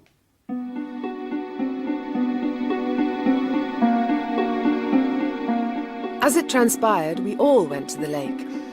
Sir Perceval readily conceded that his mere business formality could wait until the afternoon, and our party, which also included Count Fosco's white mice, conveyed in a little pagoda of gaily painted wirework, was soon encamped in the boathouse at the lake's northern end. You have to admit, it is a very gloomy lake. My bailiff, you know, he's quite sure it has a curse upon it. Just the place for a murder, he says. I think it is a very bad place for a murder. The water's too shallow to hide the body, and the murderer's footprints would show too clearly in the mud. A fool would commit a murder here, but not a wise man. As we sat, Laura worked at her sewing, and Madame Fosco was embarked upon a favourite pastime of hers, rolling cigarettes for her husband. The Count, meanwhile, had freed his mice from their cage. Pretty mouses, harmless little mouses. And he watched them as they scampered over the undulations of his vast clothing. Myself, I am sorry to hear the lake connected with anything as horrible as a murder. And I am sorry, too, that I'm being asked to think of wise murderers and foolish murderers. A truly wise man surely would be a truly virtuous man, and would therefore have a horror of crime. My dear lady, what an admirable sentiment. I'm sure I must have seen it in a copybook, or a sampler. Perhaps you're embroidering those very words at this very moment. Listen, pretty mouses. A truly wise mouse is a truly virtuous mouse. Remember that, please, and never gnaw at the bars of your cage again. It is easy to ridicule, but you will not find it quite so easy to give me an instance of a wise man who is also a great criminal. Too true, Lady Glyde. For the wise man who is a criminal is the wise man who is never found out. What is your view about all this, my angel? What is my view? Oh, I am not so importunate a woman as to offer an opinion on such a matter. Not at least until I've received guidance in full from you, my dear, or from Sir Perceval. It all depends, I suppose, on what one means by virtue. I regard myself as a citizen of the world, and I tell you, I've met with so many different sorts of virtue that I'm puzzled to say which is the right sort and which is not. One thing is clear enough. There can be no virtue in me, for in my view, crime tends to pay, and virtue doesn't. But you see, I am saying out loud what virtuous people only think. Conversation flagged. Both Laura and I recoiled from the Count's glib cynicism, and were not disposed to offer him further opportunities to be offensive. Soon we were all preparing to leave and go back to the house. Count Fosco began collecting up his mice. 1, 2, 3, 4. Ah! In the name of heaven, where is the fifth, the youngest, the whitest, the most amiable, my Benjamin of mice? The Mountain began to search for the mouse, and he found the creature beneath the bench. He found something else as well. Perceval, come here. Well? Look, on the floor. Can't you see it? No, Fosco, I can't. Look closely there. I can see it. Blood. Blood? It's all right, Laura. I know what happened. The day you arrived, I found a dog lying here. It had been shot. Whose dog was it? It wasn't one of mine. No, Sir Perceval, it wasn't one of yours. Well, so whose was it? Well, Mrs. Mitchelson said that it belonged to Mrs. Catherick. Mrs. Catherick? The previous day, apparently, she brought the dog with her. She came to the house and spoke to Mrs. Mitchelson. What? Oh, what the devil did she want? Who else saw her? My dear Perceval, gently, please. Who else saw Mrs. Catherick? No one, so far as I know. Perhaps, my dear Perceval, you should consult Mrs. Mitchelson about this woman, since she was the one who met her. Yes, I'll do that straight away. Will you all excuse me? Now, Miss Halcombe, let me return Benjamin to his cage, and then, if you would be so kind, you will remedy my state of ignorance. And mine, too. Sir Perceval, you know, has told us nothing about this Mrs. Catherick. And you, Marian, have told me nothing either. So, Miss Halcombe, speak, please. Who is this woman? And why is my friend so agitated by news of her visit? I would have liked to have told them very little, for I did not wish to alarm Laura, and I was reluctant to act as an informant to the Count. But the latter was full of eager curiosity, and Laura was prompting me too. So I said what I knew. That Mrs. Catherick's daughter Anne was mentally disturbed, and that Sir Perceval, for whom Mrs. Catherick had rendered service in the past, had arranged to have the daughter confined in a private asylum, for which reason Sir Perceval was hated by Anne. And I told them what Walter Hartwright had told me about his meeting with Anne after her escape from the asylum. Sir! God almighty! Who's that? Please! I turned, and there in the middle of the broad road stood the figure of a solitary woman, dressed from head to foot in white. I've done nothing wrong, sir. I have met with an accident, that's all. You must not be suspicious of me. I told them of how Mr. Hartright had met Anne Catherick again when he was at Limmeridge, and of how she had wanted to prevent Sir Perceval from marrying Laura. But while I talked and observed the Count's rapt attention, a thought occurred to me. Count Fosco was a close friend of Sir Perceval, and seemed knowledgeable enough about Sir Perceval's affairs in general. Why, therefore, should he have been kept ignorant of the story of Anne Catherick? Miss Halcombe. Do come in. I understand that you wish me to act as a witness. Yes, if you would be so kind. The postponed business formality was about to commence, and I had been summoned to the library. Laura was seated at the writing table, uncertain, apprehensive. Sir Perceval, almost as apprehensive himself, stood behind her. Count Fosco was at the other end of the room. He was smoking a cigarette and picking off the dead leaves from a vase of flowers.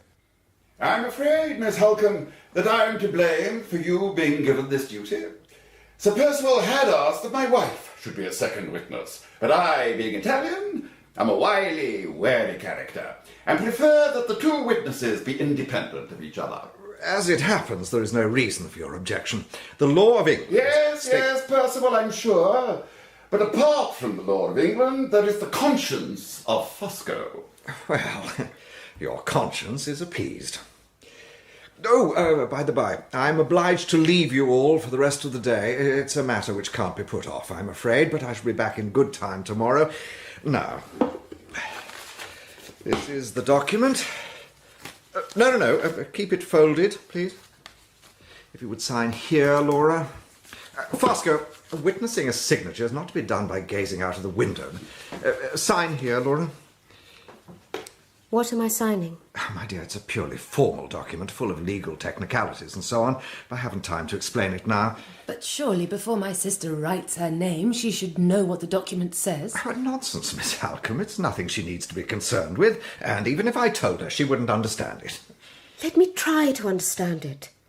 Whenever Mr. Gilmore had some business matter for me to deal with, he always explained it first, and I always understood. Well, perhaps, but he's a solicitor, and he's obliged to explain. I am your husband, and I'm not obliged. In that case, may I not at least unfold the document so I can see what is written there? You distrust me. Go on, speak out, say it in front of these witnesses here. You distrust your own husband. Perceval, control your temper. Lady Glyde is right. Is she indeed? Yes, Sir Perceval, she is. And I shall not witness her signature unless she has first understood what it is that she is signing. Oh, really?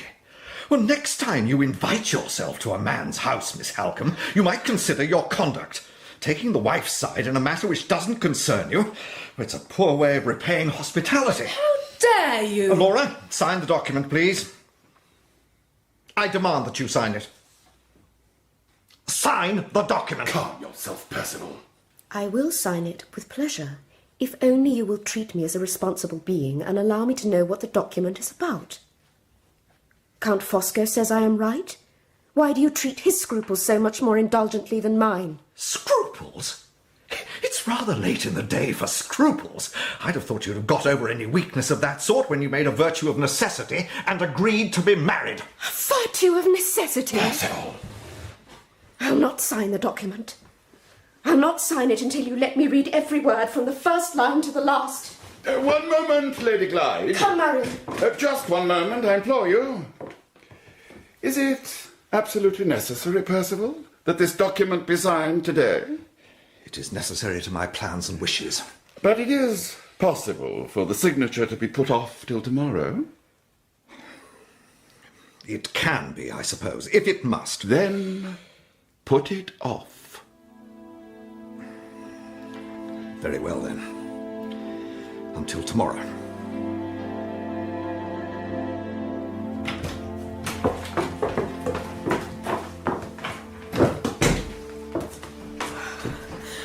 I am almost ashamed to look at you, Marian, after the way he treated you. Dearest sister, please. My pride was a little hurt, no more. It was nothing compared with what you had to endure. What are we to do?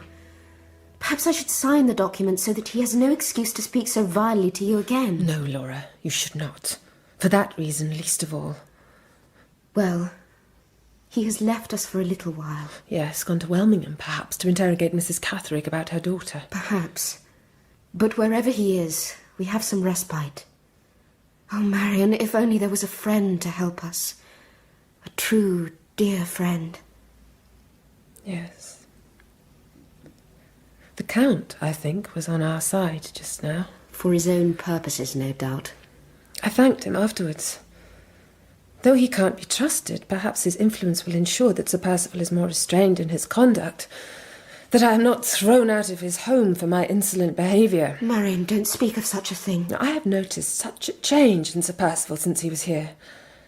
I am forced to think that the politeness and modesty and delicacy that he displayed before was all a sham, that he was playing a part in order to win your hand. Yes. And now, having achieved that end, he has dropped his disguise and shown himself to be... mean, brutal. Cunning. Willing to use fraud and deception to obtain your money. You must not sign that document, Laura. Not unless you are shown its contents and are satisfied by them. But if he should press me as he did today... We must resist. We must equip ourselves with sufficient knowledge to help us fight him. Yes, but how? Well, let me think. I could write to Mr. Gilmore, I suppose, and seek his advice. Yes, indeed. Oh, but Sir Perceval will demand that I sign the document tomorrow. How shall we get the answer in time? I'll ask Mr. Gilmore to send his reply by a special messenger, who must travel on the morning train. With any luck, the messenger will reach us before Sir Perceval returns. I wrote the letter to Mr. Gilmore and took it downstairs to the hall. There was a postbag there which was always collected in the middle of the afternoon. I dropped the letter into the bag, and as I did so... Miss Halcombe! Oh, Madame Fosco! How fortunate to have come upon you. I wonder if I might have a word. Oh, very well. In private, I mean. In confidence. Perhaps we should go out into the garden. What happened then? Very little, at first. Round the fish pond we walked several times, and as we did so we talked. But really, Laura, your aunt had nothing very private to tell me at all. What was it she said? Simply how distressed she had been to hear of Sir Perceval's recent conduct. How, if it happened again, she might have to think of leaving Blackwater Park. And she was so friendly and concerned, so unlike her customary self, that altogether I became very suspicious. And then? I managed at last to make my excuses and went back into the house. And suddenly I found myself face to face with the Count.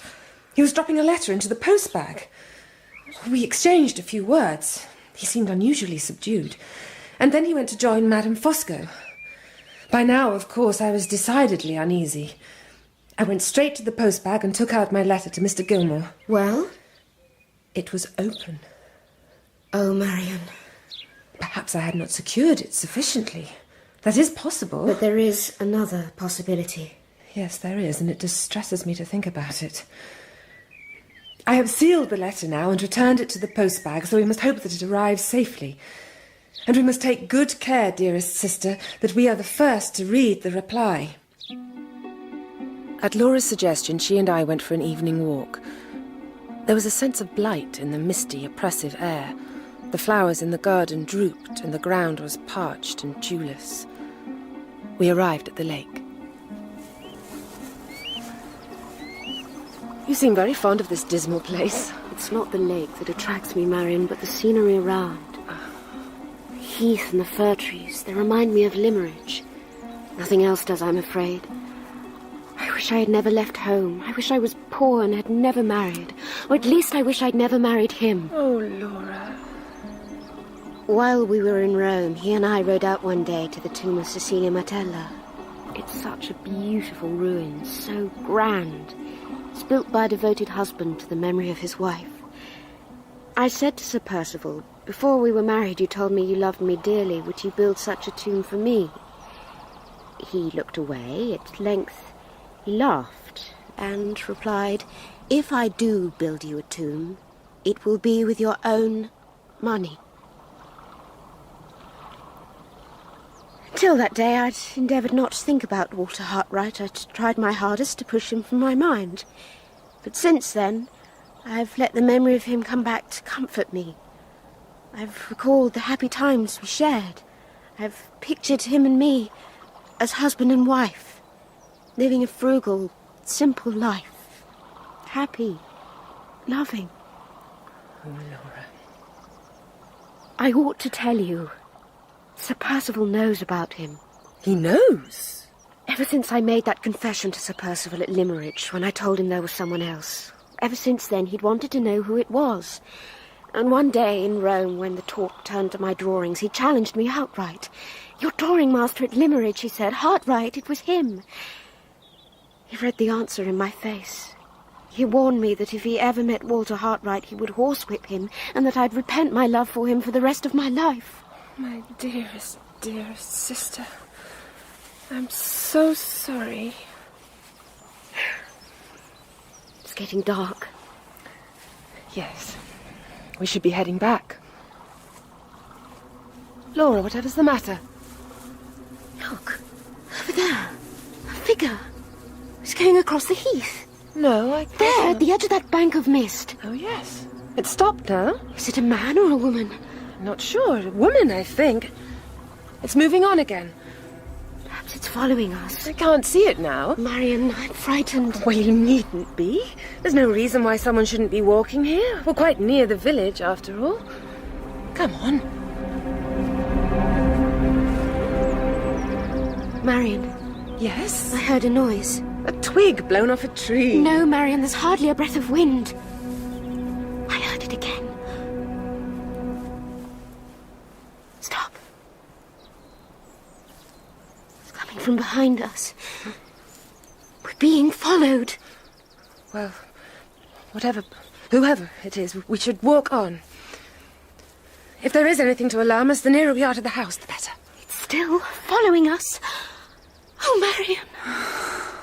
Who's there? Who is it? Thank God. It's going away. Marian, I was half dead with fear. Who could it have been? I don't know. But when we get back to the house, I think it would be safest to be silent. Say nothing of this, Laura, to anyone. I slept badly. There was, of course, the mystery of events at the lake to occupy me. But much of the night was given to tears and self-reproach at the thought of Laura's unhappiness, and the fact that it was I who had encouraged Walter Hartright to leave Limmeridge House. It was I who had kept him apart from Laura, because she was engaged to Sir Perceval. But I must tell myself, I was not at fault. I acted in good faith, and though Sir Perceval deceived me in the past, he will not do so again. Laura will come to no harm, I make that promise, not while I am with her. Marian, I'm so upset. My dearest sister, what has happened? I've lost your brooch, the one you gave me on the day before the wedding. Well, no matter. It wasn't of much value. It was to me. I was wearing it yesterday, I'm sure. Perhaps I lost it when we went to the lake. I'll try and look for it while you're waiting for the messenger from London. When do you expect him? In half an hour. I asked that he should be on the 11 o'clock train. The Count, however, is safely in the drawing room. I heard him talking to his canary birds, so I think I shall leave the house now. I walked calmly and casually through the grounds. I reached the lodge and waited. At length, a carriage approached the turn into the lane and began to slow. Excuse me! Excuse me! Are you by any chance bearing a letter from London? I am. It's for Miss Halcombe. I am Miss Halcombe. You may give me the letter. Yes, ma'am. Thank you. Oh, and wait, please, if you would, in case I wish to give a reply. Very well, ma'am. I scanned the letter. Mr. Gilmore was alarmed by what I had told him, that was clear. Phrases such as a palpable fraud, a flagrant breach of trust, leapt off the page. The advice was that Laura should withhold her signature, and should give us her reason that she wished the document to be submitted to her family solicitor. Excellent, excellent. Is there a reply, ma'am? Simply that I am very much obliged to Mr. Gilmore, that is all. Thank you, ma'am. Very well, driver. Are you going back to the house now, Miss Halcombe? Count Fosco! Yes, I am. So am I. Would you allow me the pleasure of accompanying you? Certainly. My dear Miss Halcombe, you look surprised to see me.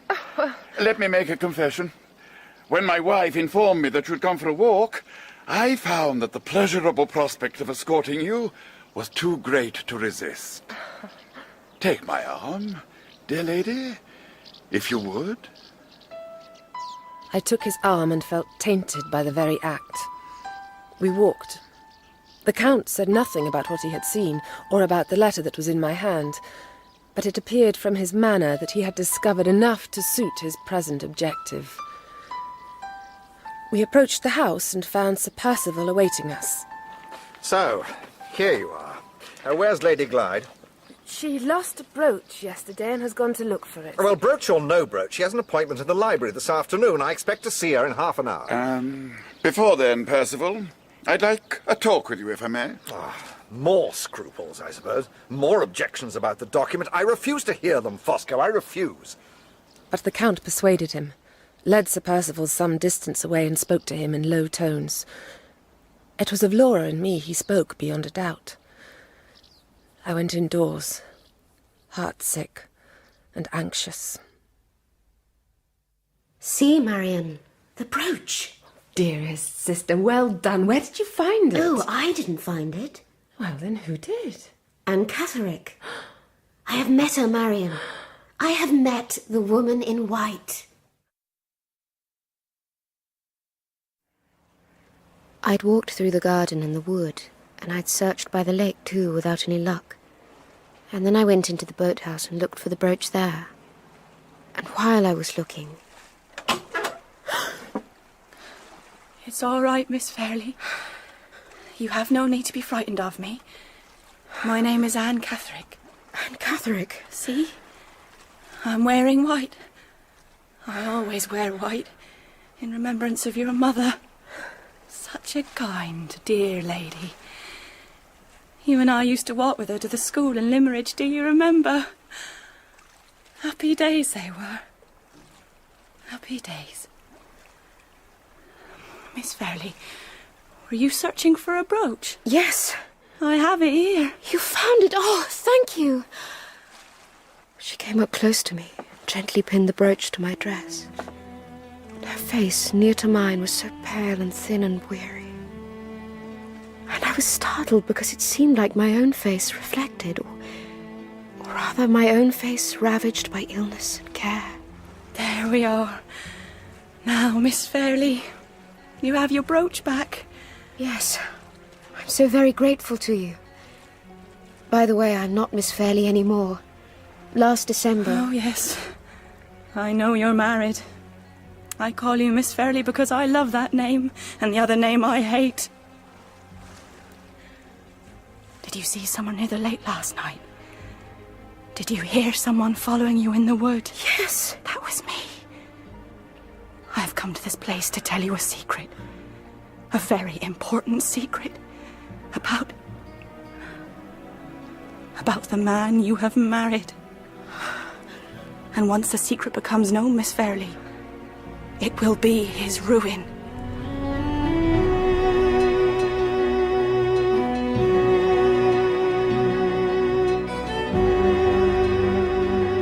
That was episode 2 of The Woman in White by Wilkie Collins. Dramatised for radio by Martin Wade. Marian was played by Juliet Aubrey, Laura by Emily Bruni, Count Fosco by Philip Voss, Sir Perceval by Jeremy Clyde, Mr. Fairley by Edward Petherbridge, and Walter Hartwright by Toby Stevens. Madame Fosco was Geraldine Fitzgerald, Anne Catherick, Alice Hart, Mr. Gilmore, Sean Baker, Pesca, Ewan Meredith, Mrs. Mitchelson, Carolyn Pickles, and the messenger, Jonathan Keeble. The music was specially composed by Elizabeth Parker. The director was Cherry Cookson. Anne Catherick, the woman in white. She was waiting for me by the lake, waiting to speak to me. She said she had a secret about Sir Perceval which would destroy him if the world got to know of it. She would tell me the secret, and then he'd be afraid of me and wouldn't dare to treat me badly. In the past, she said, she's been afraid of him.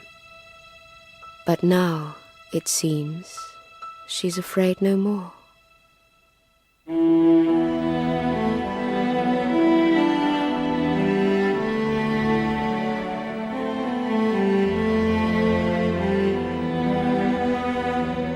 The Woman in White by Wilkie Collins.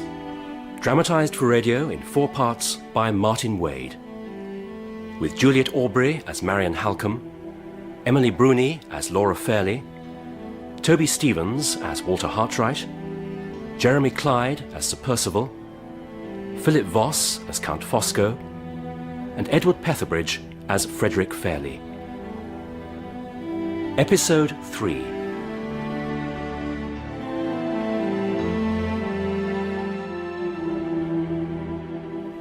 My heart, you see, it isn't right. And I haven't long to live, I'm certain. That's why I don't fear him. But before I die, I must try and make atonement. Atonement? What do you mean? I let you marry him. That was my sin. I should have stopped you when I was at Limmeridge. But I became frightened and I fled so that he wouldn't take me back to the asylum. He can't harm me now, though. And if I tell you the secret and atone for my sin, I might meet your mother in the world beyond. Oh, if only I could be buried with her. If only I could wake up by her side when the trumpet sounds and the graves give up their dead. Well then, the secret. Yes. It was because of the secret that he put me in the asylum.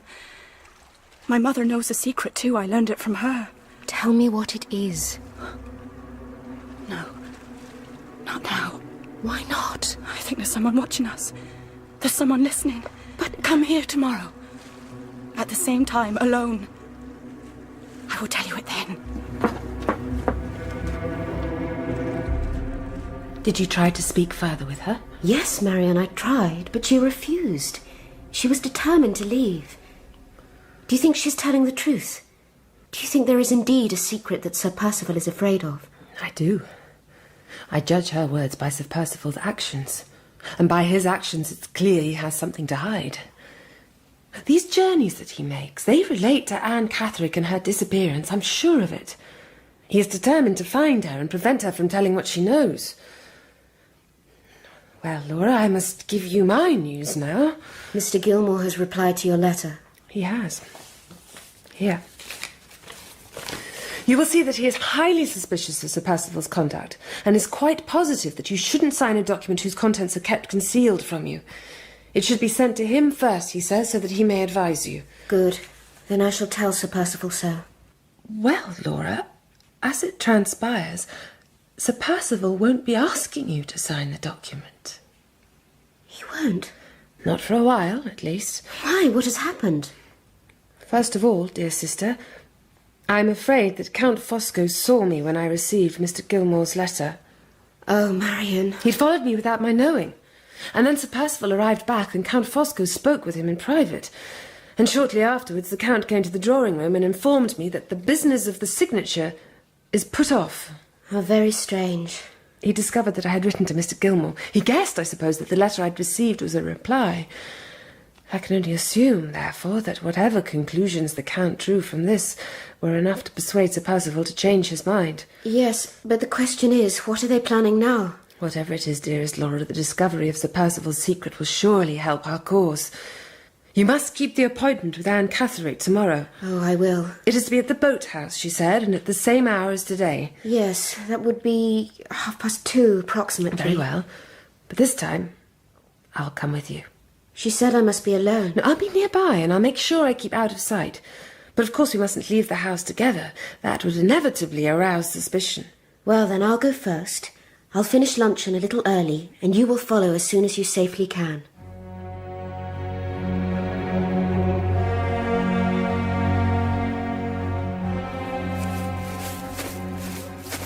No one observed me as I went out of the house. I am sure of that. And there is no one, I think, in pursuit. I'll make towards the side of the boathouse so that Anne Catherine doesn't see me. No voices. Perhaps Laura's alone. Laura? Laura? Nobody here. Laura? Laura! Oh, please, God, let nothing have happened to her.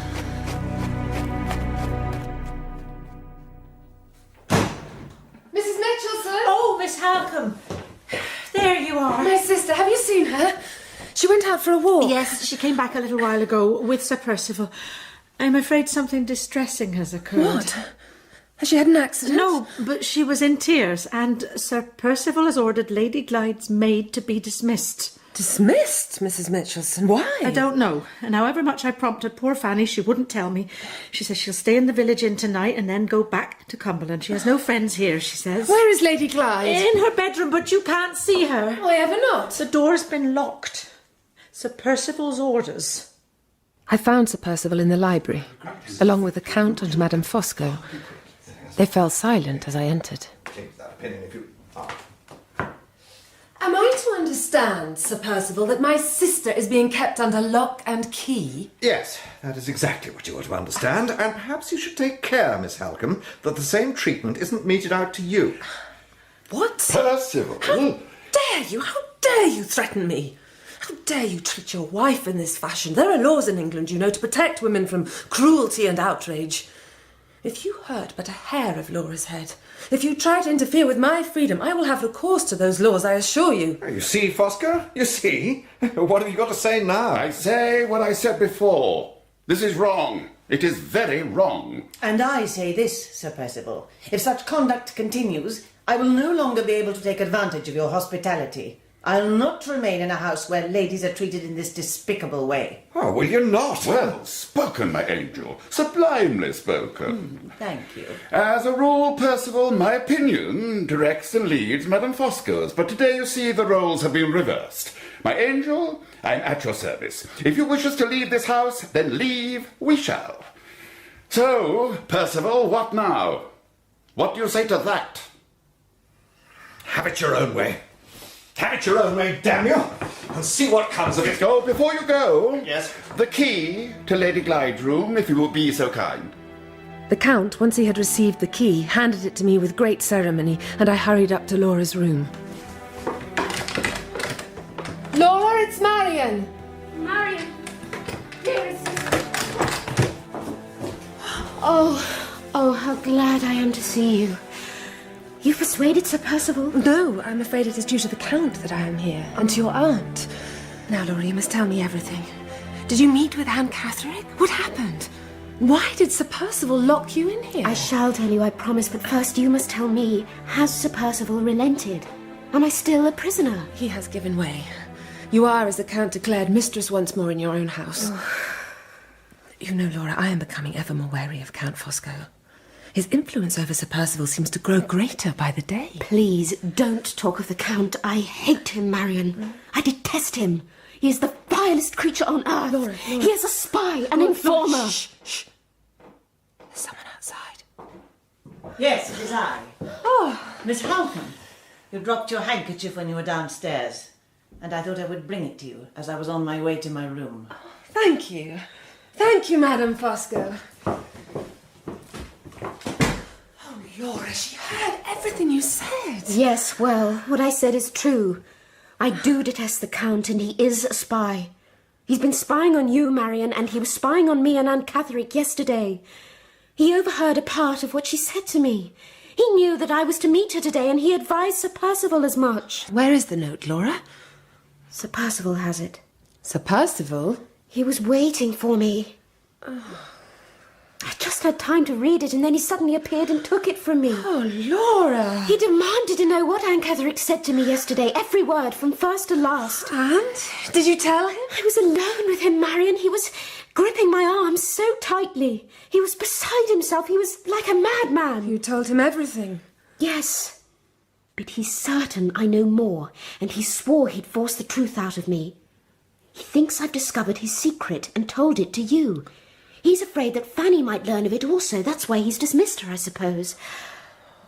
Laura, I think we are in great danger. Yes. But what are we to do? I must write to your uncle. Tell him something of what has happened. Of the way Sir Perceval has treated you. Oh, but the disgrace of it. The disgrace will be Sir Perceval's, not yours. And the threat of disgrace may help to bring him to his senses. Or he may be driven to desperation and make things 100 times worse for us. Well, perhaps. It is a risk we must take. I will ask your uncle if we might stay at Limmeridge House for a while. He is a selfish, indolent man, I know, but he might grant the request in order to achieve some peace and quiet hereafter. But what if the letter is intercepted? It won't be, I'll make sure of that. Mrs. Mitchelson said that Fanny was staying at the village inn tonight before starting for Cumberland tomorrow. Yes. Oh, poor Fanny. She is a girl who can be trusted, I know. I'll give her the letter, and she can deliver it herself. First, though, I have an unwelcome but pressing appointment. I must speak with the Count, though it will sicken me to do it, and apologise for what his dear wife overheard just now. I am afraid of him, Laura, and he must be appeased.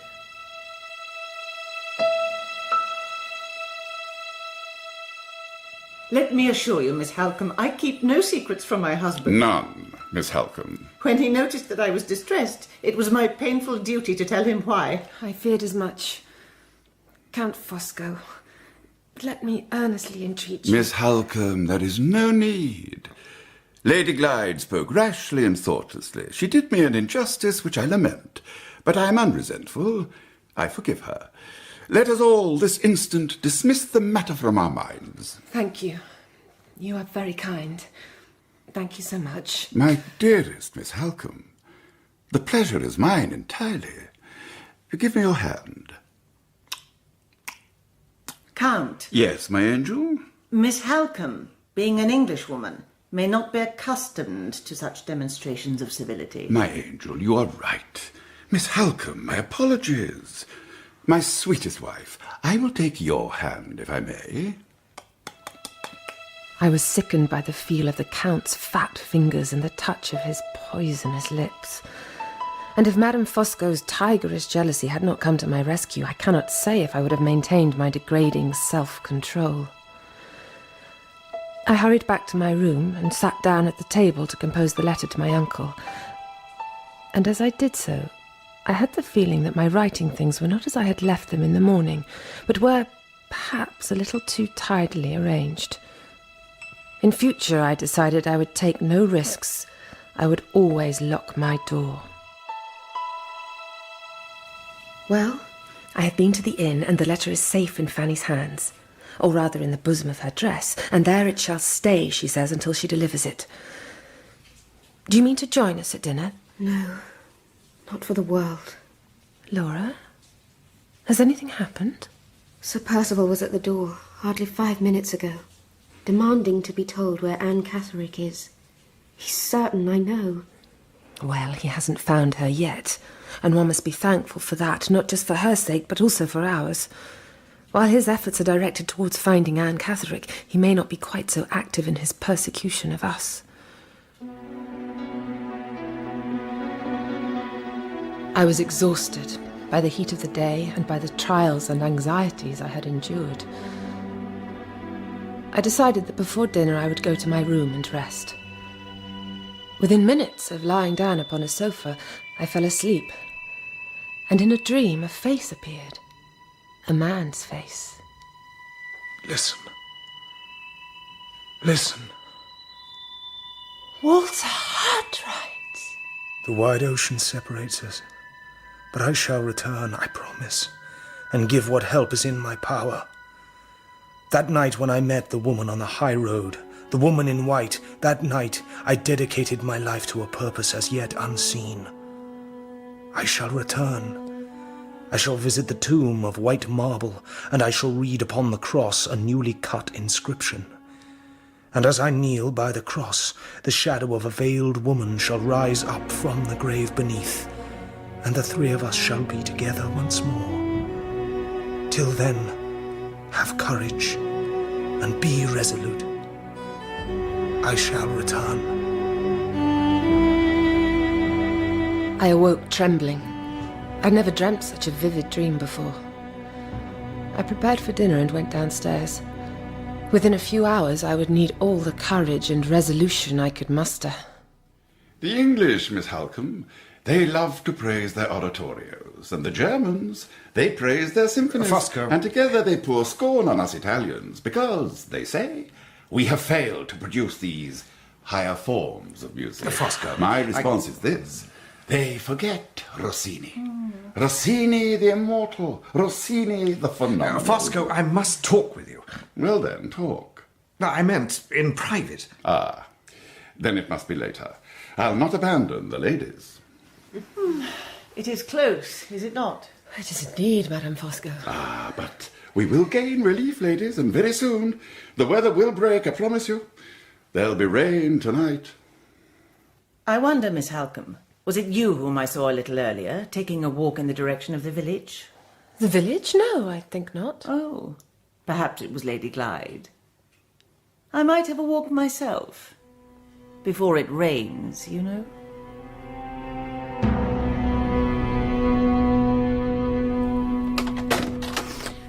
Madame Fosco. Good evening to you, my dear. No, please. Sit down.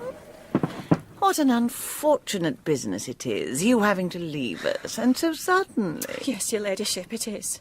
My reason for coming here, Fanny, my dear, is that I have one or two messages which Miss Halcombe forgot to give you. Oh, but... Yes, Fanny? Miss Halcombe has already given me a message. Has she? For Mr. Fairley. A very important message. Well, these are additional messages, my dear. But before anything else, why don't you and I have a cup of tea?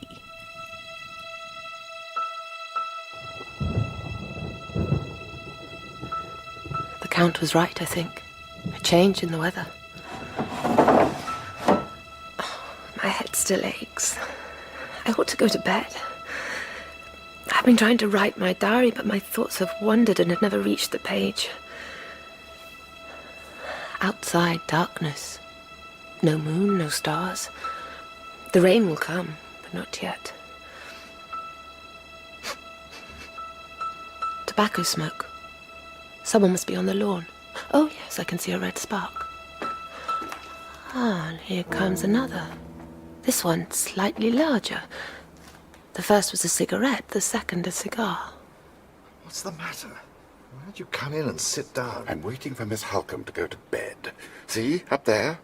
The light's still on in her room. But why must you wait? Well, dear Perceval, Miss Halcombe is a clever woman, and a distrustful one, and a bold one, too. She mustn't have the chance to overhear us. For heaven's sake, we shall be in the library. We shall sit at the far end of it, if you like, away from the door. We shall not be overheard. Nevertheless, I shall wait. You go in if you wish. I'll join you. Very well. Patience, Perceval. You must have patience. Well, what if I could overhear them? Sir Perceval clearly thinks the matter for discussion is a pressing one, and the Count regards it as important enough to warrant taking precautions. It ought to help our cause, therefore, to discover what they have to say. How to do it, though? To go downstairs, to listen at the door, that would be a great risk and would probably be fruitless. Oh, but the veranda, perhaps. Yes. Its roof is just a few feet below me. If I could lower myself down and creep along, I'm sure I could get as far as the library window. Yes, I'll do it. For the sake of Laura's happiness and her honour. Perhaps even for the sake of her life itself and mine. Now, Count Fosco, I shall blow out the candle and you shall go back indoors. And then let the adventure begin. There now. Slowly, carefully. Keep close to the wall. Keep very close. A flapbook crashing to the ground won't greatly help your plan. Slowly, carefully. There's a light in that window. Madame Fosco's room. The blind is pulled down, thank heavens, and there's her shadow on it. Do I wait till she has gone to bed, or do I move on? Very quietly. Very quietly. Move on.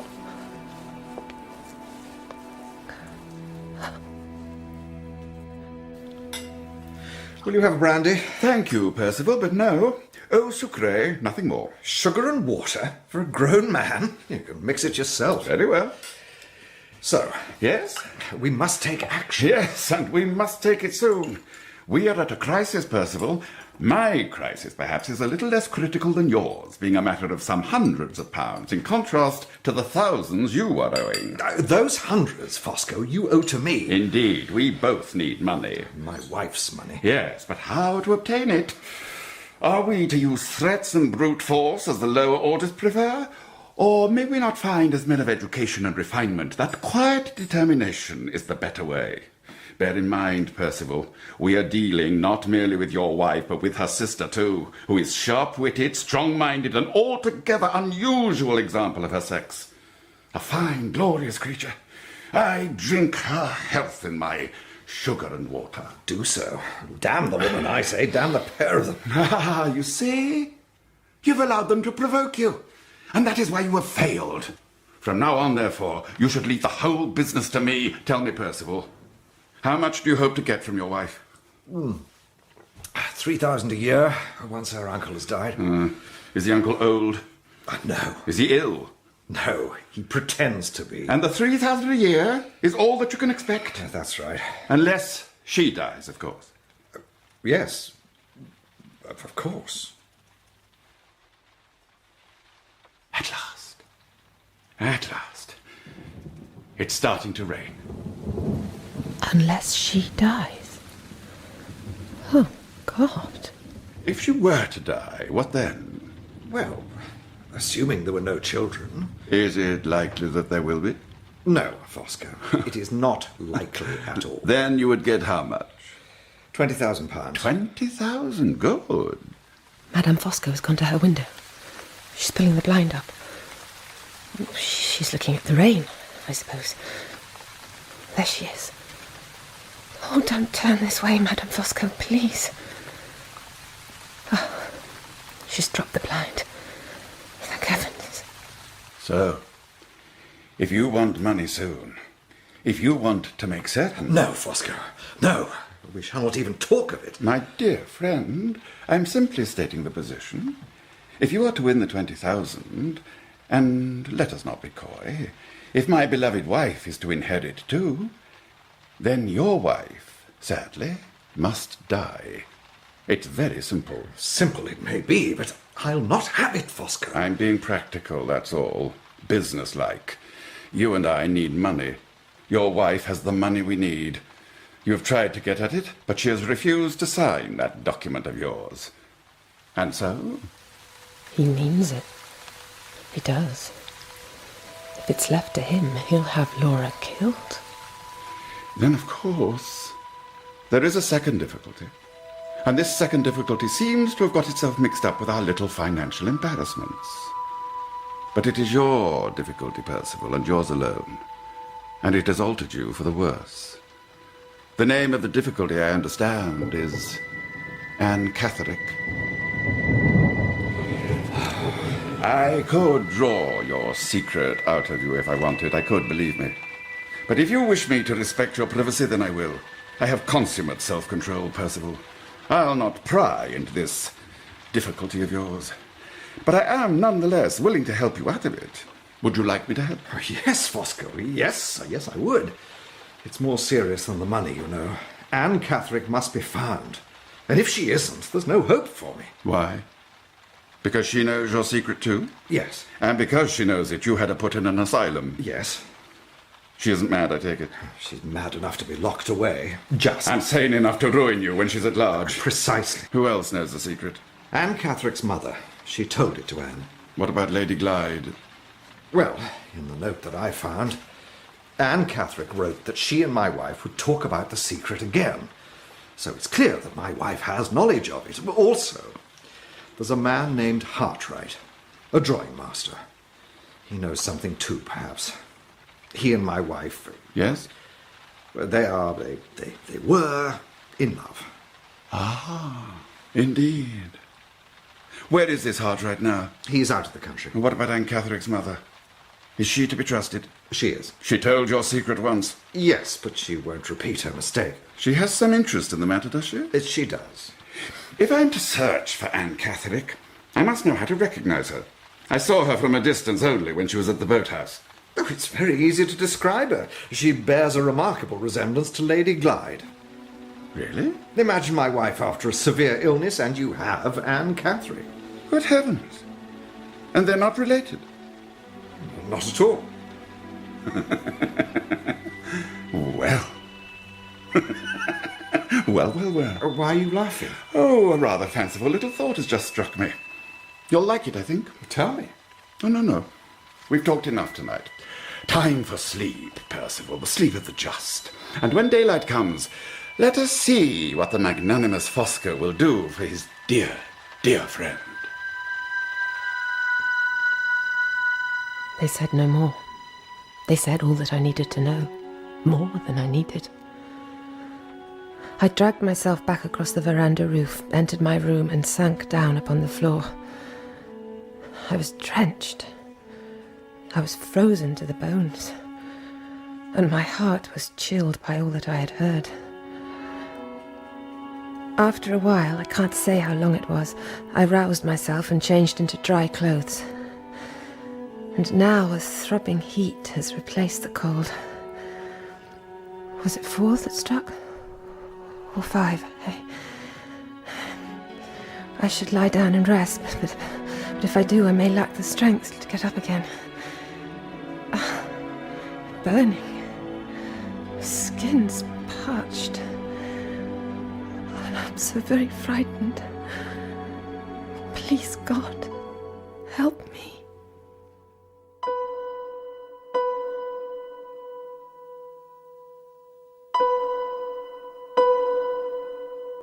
Tell me, Mrs. Mitchelson, how is the patient? Still in a fever, sir. Did you give her the mixture I made up? I tried, sir, but she refused. Sir Perceval has sent for the doctor, of course. Well, let us hope that he's a man of competence. Mr. Dawson? Oh, yes, certainly he is. Now, you may think so, Mrs. Mitchelson, but forgive me. You're not fit to judge. Oh. Lady Clyde, I suppose, is greatly distressed. She is, sir, she is. She was out in the rain, sir. Miss Halcombe, I mean. Last night?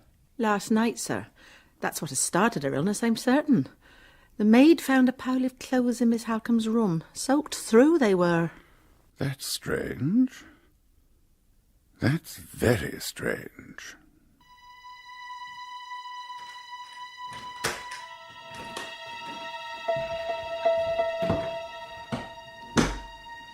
From the bottom of my heart, oh, magnificent Marian, I breathe my wishes for your recovery. Here is her table. And here is her diary. Let me read what she has written since last I looked.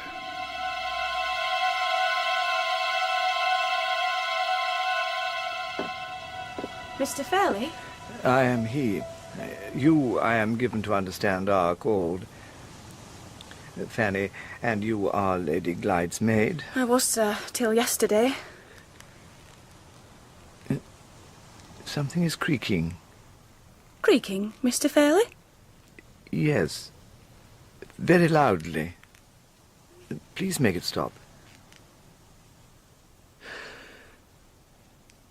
Well? I have a letter for you, sir. From whom? Lady Glyde? No, sir, from Miss Halcombe. Put it on the table. Don't knock anything over. It seems to be a very crumpled letter. Yes, sir. I noticed that, sir, when I came to after fainting. Fainting? Yes, sir. At the inn. The inn? Which inn? At Blackwater. Madame Fosco was... What? Madame Fosco was at this inn, was she? Yes, sir. She came there, she said, because there were some other messages I had to take, as well as Miss Halcombe's letter. But I never received them, because Madame Fosco told me I must have tea with her. That was uncharacteristically kind of my sister. And then, you see, sir, I fainted. Pray, why did you do that? I don't know, sir. I've never fainted before in my life. And then when I came to, Madame Fosco left. I think it may be the stays, sir. The stays? Yes, sir. They cause the fainting? No, sir. They're making the creaking noise.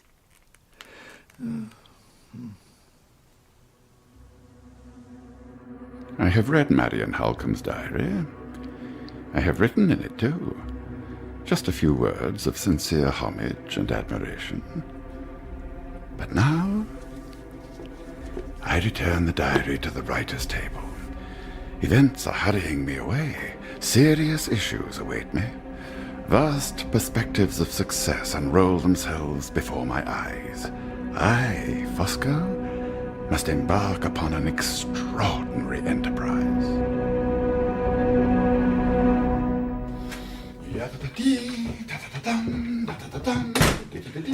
Well? Ah, Perceval. Have you found Anne Catherick? What a pleasant day it is. Tell me. I'll tell you, Perceval. But this, I think, is not the time. Good morning, Mrs. Michelson. Good morning. How is the sufferer? Miss Halcombe is a little better, I'm glad to say. I'll be in the library, Fosco. Don't be long. The fever came and went, sir, during the night, and now it seems she is improving. Mr. Dawson is with her at the moment. Ah, yes, Mr. Dawson. And so is Lady Glyde, of course. She won't leave her sister for a minute. Oh, she does cry so, and is so very anxious and fearful. Well, Mrs. Michelson, there is help at hand. For Lady Glyde, for my wife, who has done her share of the nursing duties, and indeed for you. I've sent for a woman of excellent conduct and capacity, who is known to my wife as a person to be trusted. Don't tell Mr. Dawson. He will, I'm sure, look with a prejudiced eye on anything that I provide. Ah, here is the good doctor himself. What news, Mr. Dawson? Can it be true there is improvement? It is true, though the illness is still a cause for great concern. I suppose, because you think Miss Halcombe is making progress, that you will persist in the saline treatment that you are giving her. Certainly I will, since it's justified by my professional experience and by its effect upon the patient. Might I offer some advice? Why should you? Are you a doctor?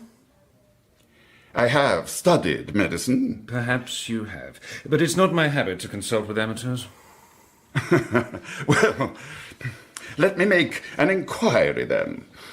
I wonder, as you are a little way removed from the centres of scientific research, whether you've heard of the use of ammonia and quinine in the treatment of debilitation. Also of the palpable benefits of mesmerism. And if you... Sir, please, no more. If you were a trained and practised physician, sir, I would gladly discuss such matters with you. But you are not. Therefore, goodbye. Mrs. Mitchelson? Yes, Mr. Dawson? I shall return this evening. In the meantime, there are to be no alterations to my course of treatment. Is that clear? I obeyed Mr. Dawson, of course. Being merely the housekeeper, I was obliged to do so. But I must confess, the Count spoke with such conviction concerning the appropriate treatment for Miss Halcombe that I began to have more trust in him than in Mr. Dawson. And it was clear to me that the patient was slow in making progress. Well, Mrs. Mitchelson? She had an indifferent night, I'm afraid. Oh, I'm sorry to hear it. Before you go up to see her, Mr. Dawson, yes? I should warn you, there is a nurse with her. A nurse? Who arranged this? The fat foreigner, I suppose. Mr. Dawson, really? The man to whom I suppose you are referring is a nobleman, a member of the highest aristocracy. Yes, and he wouldn't be the first quack with a handle to his name. He's a charlatan. He's an infernal meddler, too. He should have spoken with me first. He should have sought my permission. Where is he? Oh, Count Fosco's not in the house. He's gone away. Oh, for good? No. Just for a few days, I think. On business. The nurse is perfectly competent, Mr. Dawson. Truly she is. Mr. Dawson, please, come in. Thank you, Lady Glyde. Good morning to you. Ah, I see Miss Halcombe is asleep. Yes, though it is fitful sleep at best. Oh, I'm so worried about her. Of course you are. But your sister will make a full recovery. She will, provided that my instructions, and mine only, are carried out. What is the name of the nurse? Mrs. Rubel. Good morning, Mrs. Rubel. Good morning. Pleased to meet you. I wish she weren't here. I don't think I want to trust her. Well, Lady Glyde, I won't seek her dismissal yet, but I assure you, if I have reason to complain of her, she'll go at once. Tell me, Mrs. Rubel, have you been seated over there since you arrived? Yes. Can you perform your duties well, do you suppose, while you are sat at the window? Miss Halcombe has been asleep all this while. She does not yet know me. If I were to sit at her side, I might alarm her when she wakes. Yeah, true enough. You might. Mr. Dawson, forgive me, I'm reluctant to say this to you. Not least because it was suggested to me by Count Fosco. Oh, him again. But if Marian should get worse, or if after many more days there should be no change for the better... Yes, Lady Glyde? Would you permit me to send for advice from London? Of course. Indeed, I hope that before you think it necessary, I will have taken such a step myself. It will be a sensible precaution.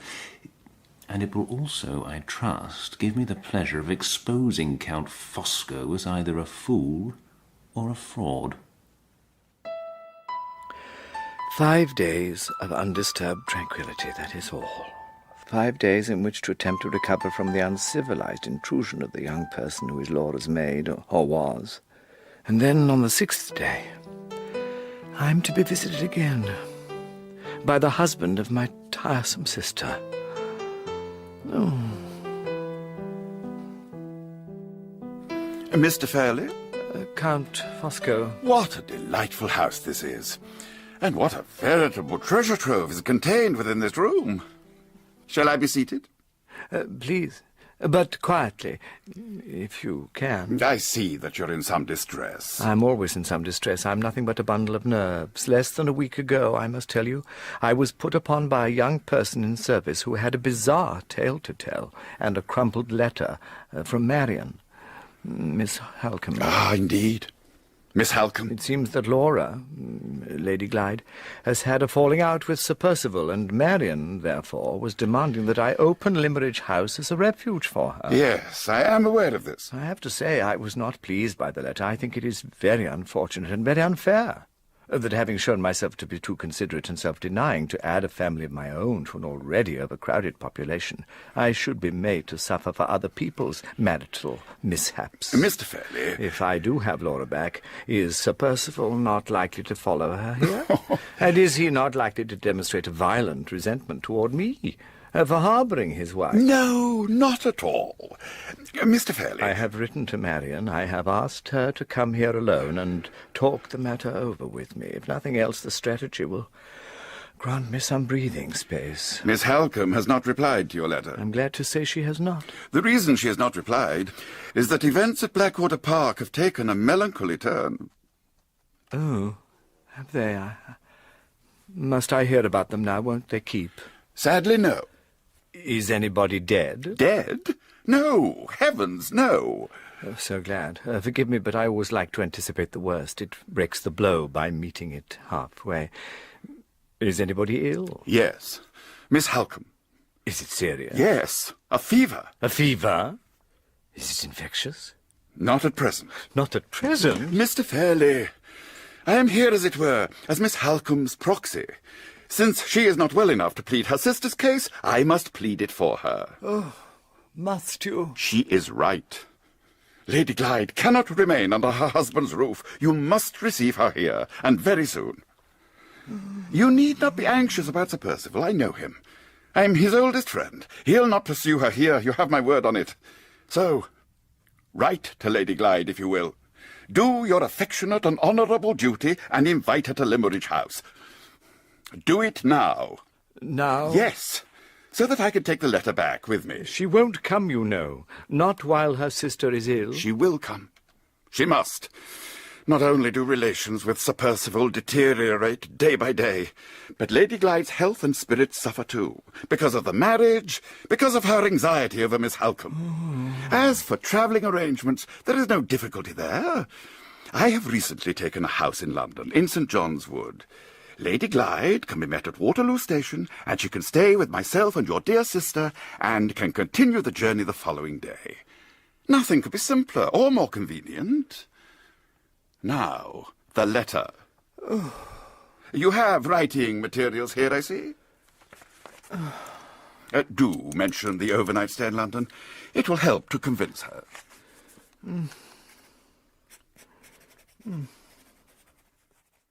Sir, I must protest. You ought not to have come into the room. But I had no choice, Mr. Dawson.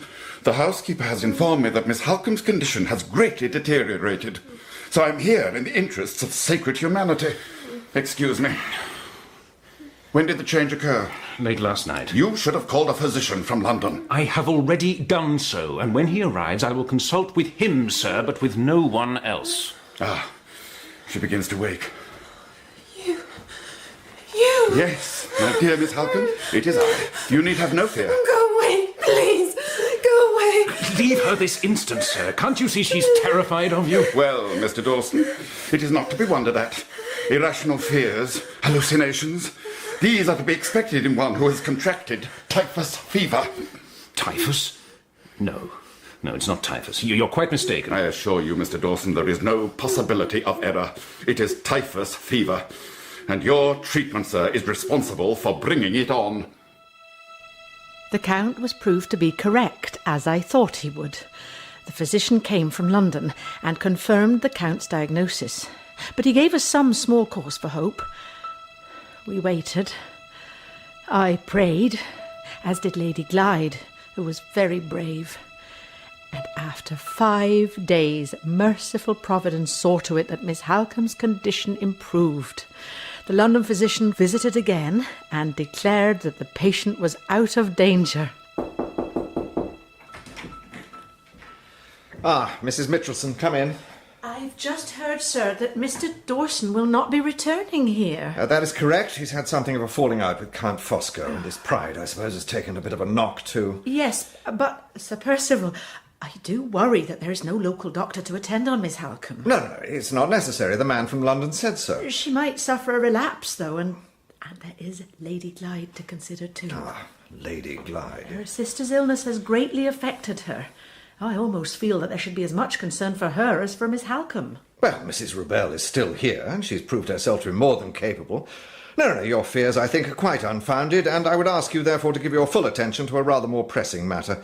Mrs. Mitchelson, I find that Blackwater Park is something of a drain upon resources at present, and that serious economies have to be made. I want you, in consequence, to dismiss the domestic staff. Dismiss them, sir? All of them? With the exception of Mrs. Rebel, of course, and your good self. But the rest of the staff must go. I want this house cleared of the whole lazy, useless pack. When must they go, sir? By this time tomorrow. Tomorrow? But, sir... Mrs. Mitchelson, there's no need for them, and therefore they must go. Is that understood? The staff were dismissed, and the house became a strange, quiet, lonely place. It was surely not unnatural that my spirit should sink, or indeed that I should be uneasy about the way events were unfolding.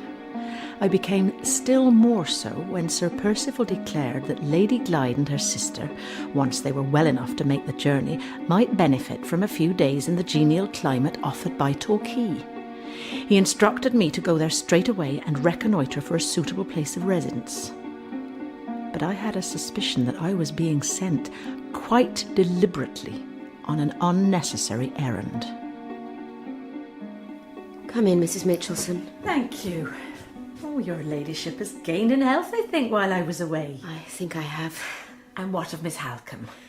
Yesterday she was no worse, but I've had no news of her at all today. Perhaps you and I should go to her room. Yes, please. We'll do that. The Count and Madame Fosco left yesterday, you know. Didn't they? I had no idea it would be so soon. Ladies. Sir Perceval. May I ask where you're going? To Marian's room. Well then, let me spare you a disappointment. She's not there. Not there? She left yesterday morning, with your aunt and Fosco, and Mrs. Rebel, too. She's going to Limmeridge House, you see, and thought that since the Count and his wife were travelling to London, she'd go with them. It's impossible. She wasn't fit to travel. If Mr. Dawson had been here... But Mr. Dawson was not here. Mr. Dawson has decided to have nothing more to do with this. Why should Marian want to go to Limmeridge? Because your uncle won't receive you until he has seen your sister first. He stated as much in the letter he wrote to her at the start of her illness. It was shown to you. Do you not remember? Yes, I remember. She has never left me before. Not without telling me. But she knew that if she did tell you, then you would try to stop her. You're very anxious. Absurdly so. I'm anxious for my sister. Well, there's no need to be. She's left for Limmeridge to speak to your uncle. What's strange about that? You must forgive me, but I am not satisfied. I wish to take the first train that I can and follow her. Your ladyship. If my sister was deemed fit to travel, then I am too. I intend to leave here. Very well. I'll not oppose you, but you must go tomorrow. Not today. I'll write to Fosco by this evening's post. Why? To tell him to expect you. He'll meet you at the station, and you can stay overnight in St. John's Wood. No, please. That's not necessary. Of course it is. You mustn't attempt the whole journey in one day. You must rest in London, and I won't permit you to be on your own in some hotel, and nor would your uncle. My uncle? I have a letter from him, which you will read when you come downstairs. Fosco offered to have you stay for the night, whenever you should make the journey, and your uncle strongly endorses the idea. The arrangement is eminently sensible and appropriate. Do you not think so, Mrs. Mitchelson? I confess I can see no objection to it. Nevertheless, don't write to the Count. Please. Oh, but I shall write to him, and there will be no more argument, unless you prefer not to go at all.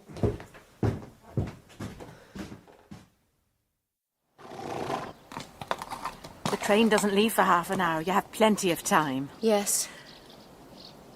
Please assure me, my lady, that you are going of your own free will. Well, yes, I am. No one compels me, but go I must.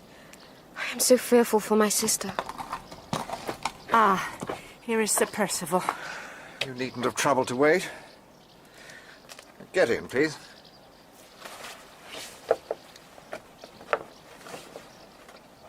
So this is our parting. It may well be that I will see you no more. Will you try to forgive me as sincerely as I forgive you? Driver. Goodbye. Goodbye, Sir Perceval. Goodbye.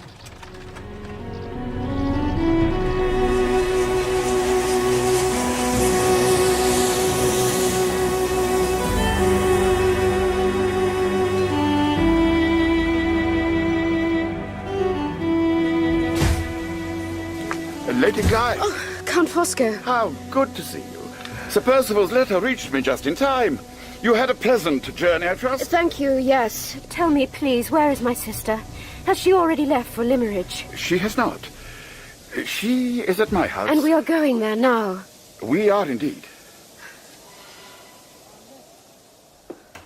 Where is she? Tell me. I will take you to her soon.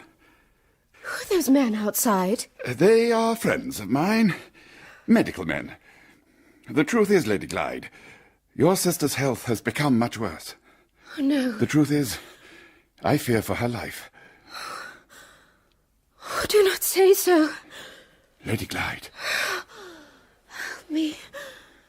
Help me.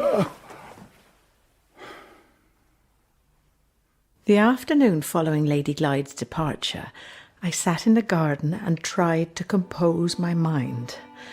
I sat and I gazed out across to the old, disused wing of the building, and as I gazed, I realised of a sudden that there was someone seated by one of the windows. A woman. The blood curdled in my veins.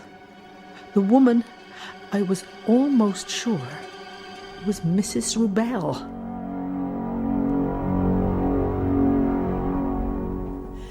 Mrs. Rubell? Mrs. Rubell? Yes? What is the matter? So it is you. What are you doing? I was told you'd gone to London along with Miss Halcombe and... Well, you were told incorrectly. I have never left the house. I don't understand. Sir Perceval said quite plainly that... What of Miss Halcombe, then? Oh, Miss Halcombe is making good progress. Where is she? She is here. Here? In this room. She is asleep at the moment.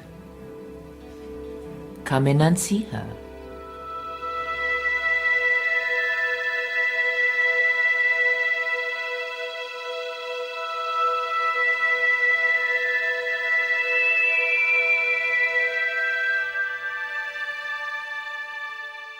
After many adventures, I returned to England in October 1850. During my time away, I had thought constantly of Laura Fairley, she who married and took another's name, she whom I loved and would always love, though there was no hope for me. The day after my ship reached port, I visited the office of Mr. Gilmore, solicitor to the Fairley family, in order to ask if he had any news of her. Mr. Hartright, dear Mr. Hartright, you must prepare yourself for a shock. Why? What has happened? Laura, Lady Glyde, she is dead. Dead? She died a few months ago. I am so sorry. How did she die? Was there some accident? No. She became ill. A heart condition. A heart condition? When she was in London. Why was she in London? She was staying at the house of a friend of Sir Perceval's, a man named Fosco, a count. Soon after arrival there, apparently, she experienced a fit of convulsions. She seemed to recover, but then, all of a sudden...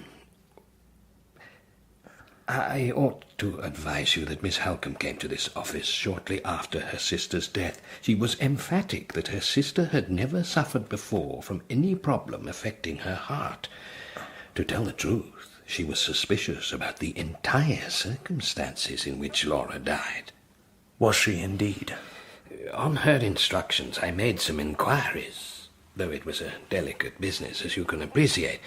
I communicated with Count Fosco and found him to be most helpful and cooperative. I communicated with the Count's wife, Laura's aunt, you know, with the medical man who attended Laura, with the servants in Count Fosco's house. And? I discovered nothing. There was not the smallest fragment of detail that could lead me to share Miss Halcombe's anxiety. I can only assume that the loss of her sister had affected her judgment. Where is Miss Halcombe now? Is she at the husband's house? I have no idea where she is, but Blackwater Park, I understand, is empty, closed. Sir Perceval Glyde has gone abroad, I think. Where have they buried Laura? At Limeridge. She is laid to rest in her mother's grave. To Cumberland. The same journey I made a year ago and more, when at the instigation of my friend, Professor Pesca, I went to Limeridge House to teach drawing to 2 young ladies. With one of those ladies I fell deeply in love. But now, she is dead. I have gone along the well-remembered road, looked across at the high white walls of Limeridge House, and the drive, the garden, and the summer house where Laura and I first met. And finally, I have made my way down to the lonely churchyard. The air is calm and still. I walk across the sacred ground. I approach the grave with its marble cross which bears the name of Laura's mother. The cross which the woman in white, all those months ago, clung to in her distress. If only I would die, Mrs. Fairley, and be at rest with you. Oh, Mrs. Fairley, you know how I love your daughter. If I could save her, I would. Tell me how to save her. Tell me, please. Now on that cross is a newly cut inscription. Hard, clear, cruel letters which tell the stark story. Sacred to the memory of Laura, Lady Glyde, wife of...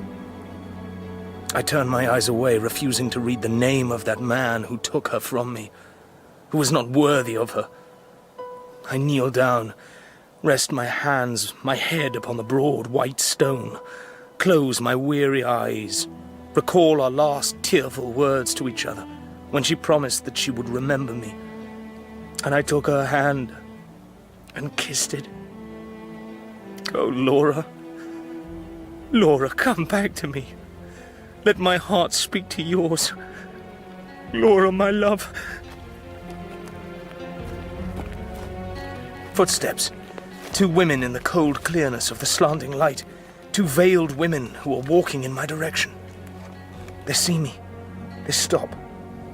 One of them lifts her veil. Marian Halcombe. It is her face, though it has changed, as if many years have passed over it. Her eyes are large and wild, terrified. The other woman, still veiled, comes nearer.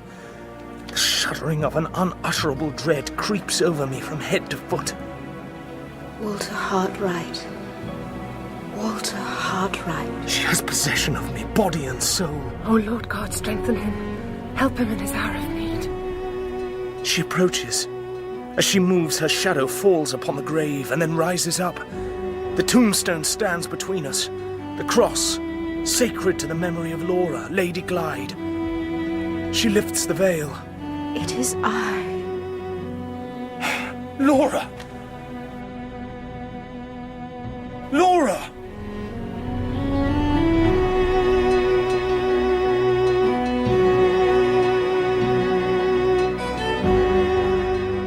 That was episode 3 of The Woman in White by Wilkie Collins, dramatised for radio by Martin Wade. Marian was played by Juliet Aubrey, Laura by Emily Bruni, Count Fosco by Philip Voss, Sir Perceval by Jeremy Clyde, Walter by Toby Stevens, and Mr. Fairley by Edward Petherbridge.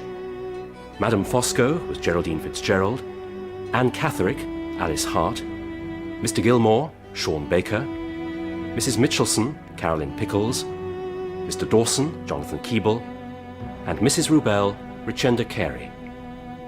The music was specially composed by Elizabeth Parker. The director was Cherry Cookson.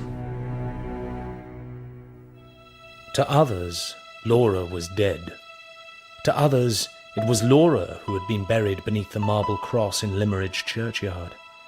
She was dead to her uncle, dead to those who knew her, save her sister Marian and me. She was dead in the eye of the law, and as a result her fortune had been given to her husband and to her aunt. She was dead. How therefore could she ever be Laura again?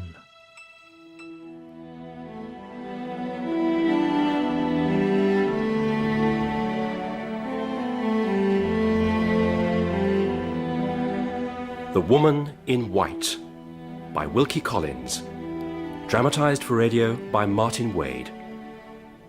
With Juliet Aubrey as Marian Halcombe, Emily Bruni as Laura Fairley, Toby Stevens as Walter Hartright, Philip Voss as Count Fosco, Jeremy Clyde as Sir Perceval, and Edward Petherbridge as Mr. Fairley.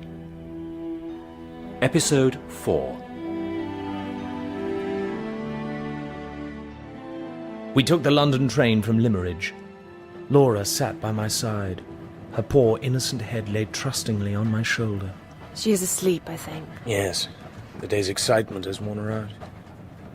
Tell me, Marian, how much does she remember of what has happened to her? Very little as yet. She knows that she left Blackwater Park and went by train to London and was met at the station by Count Fosco. And she was taken to a house and became very frightened. After that, she remembers nothing until the moment when she woke up in a small, brown-tiled room. She had been drugged, one assumes, and taken to the asylum. Yes. And the dress that she was wearing was not her own. It was a white dress. It was Anne Catherick's. It was. Laura had become the woman in white. And the woman in white, she had died, and under Laura's name was laid to rest at Limmeridge, reunited with her beloved Mrs. Fairley. Extraordinary. Almost beyond belief. But the process of exchanging the two identities released Laura's money without the need to kill her, and at the same time preserved Sir Perceval's secret. It was a brilliant plot, devised, no doubt, by Count Fosco. If I'm to search for Anne Catherick, I must know how to recognize the woman. Oh, it's very easy to describe her. She bears a remarkable resemblance to Lady Glyde. Well. But Marian, you yourself must have believed that Laura was dead. How was it you found her? It was Anne Catherick I was looking for, of course, not Laura. I was hoping to discover Sir Perceval's secret from her. Count Fosco had already written to my uncle stating that Anne Catherick had been found and had been put into the same asylum from which she had previously escaped, and warning that she might use her resemblance to Laura to claim Laura's identity. So I found the asylum and secured a meeting with the patient in the asylum grounds. She was pointed out to me by a nurse. She was walking in my direction. I saw her face. So like Laura's, I thought. So very much like hers. She caught sight of me. She stopped, amazed. Marian! She rushed towards me. Marian! Laura, it's you, alive! Dearest sister! Oh, dearest sister!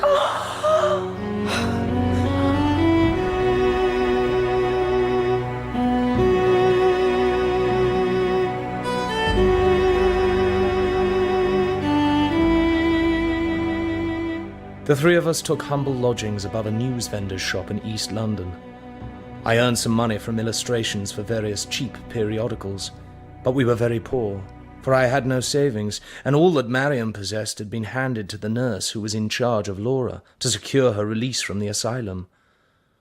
Worse than the poverty, though, was the condition into which my dearest Laura had sunk. Her mind, her spirit, they had been dealt a crushing blow. I'd like to show you a drawing, Laura. Do you remember that place at all? Yes, I remember it. The summer house, the garden at Limmeridge. That's right. And who did the drawing? And then gave it to me as a present, a perfect present. It was me. It was. And I must tell you, your drawing has never been separated from me since. Now look, I have a little present for you. A sketchbook? It is very like the one you had when I first met you. Do you wish me to draw in it? Yes, if you wish. I'm not sure I can. What skill I had to make that drawing of the summer house, I think I have forgotten. It will return, dearest Laura. It will all return. Your lost life, your lost happiness. One day again you will be Laura, just as I remember you. Her mind was clouded. Her beauty was faded.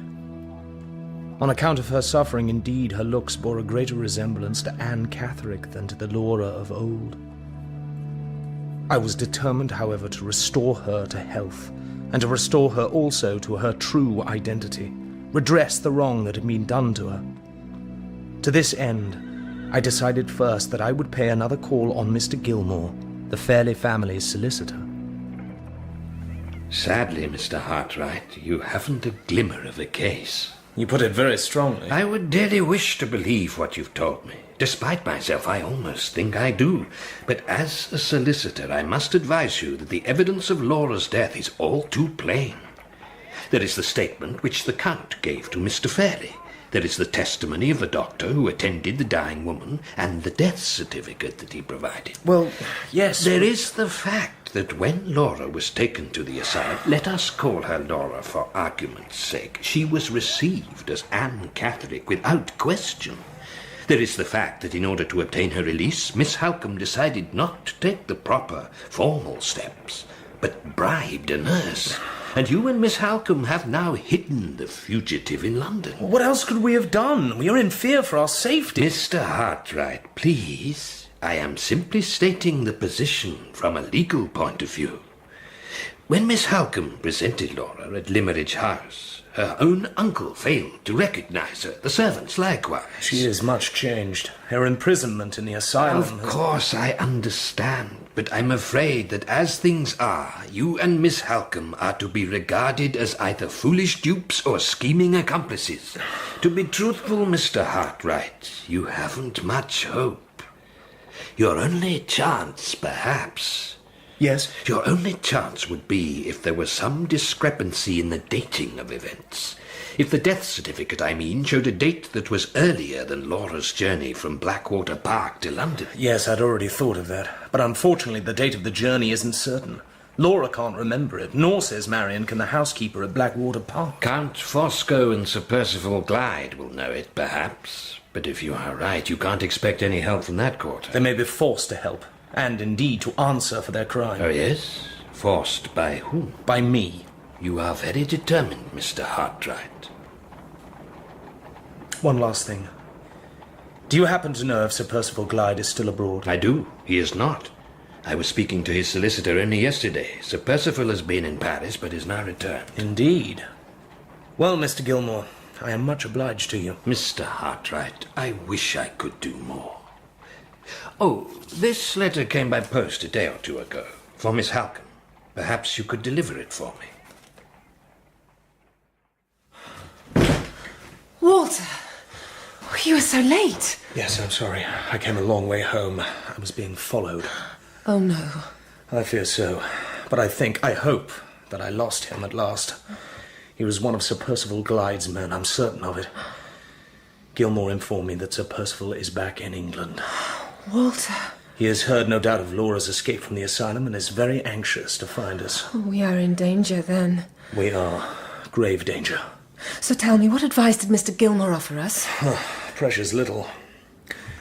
Our only hope, he says, lies in proving that Laura was still alive after the date shown on the death certificate. Oh, a letter for you.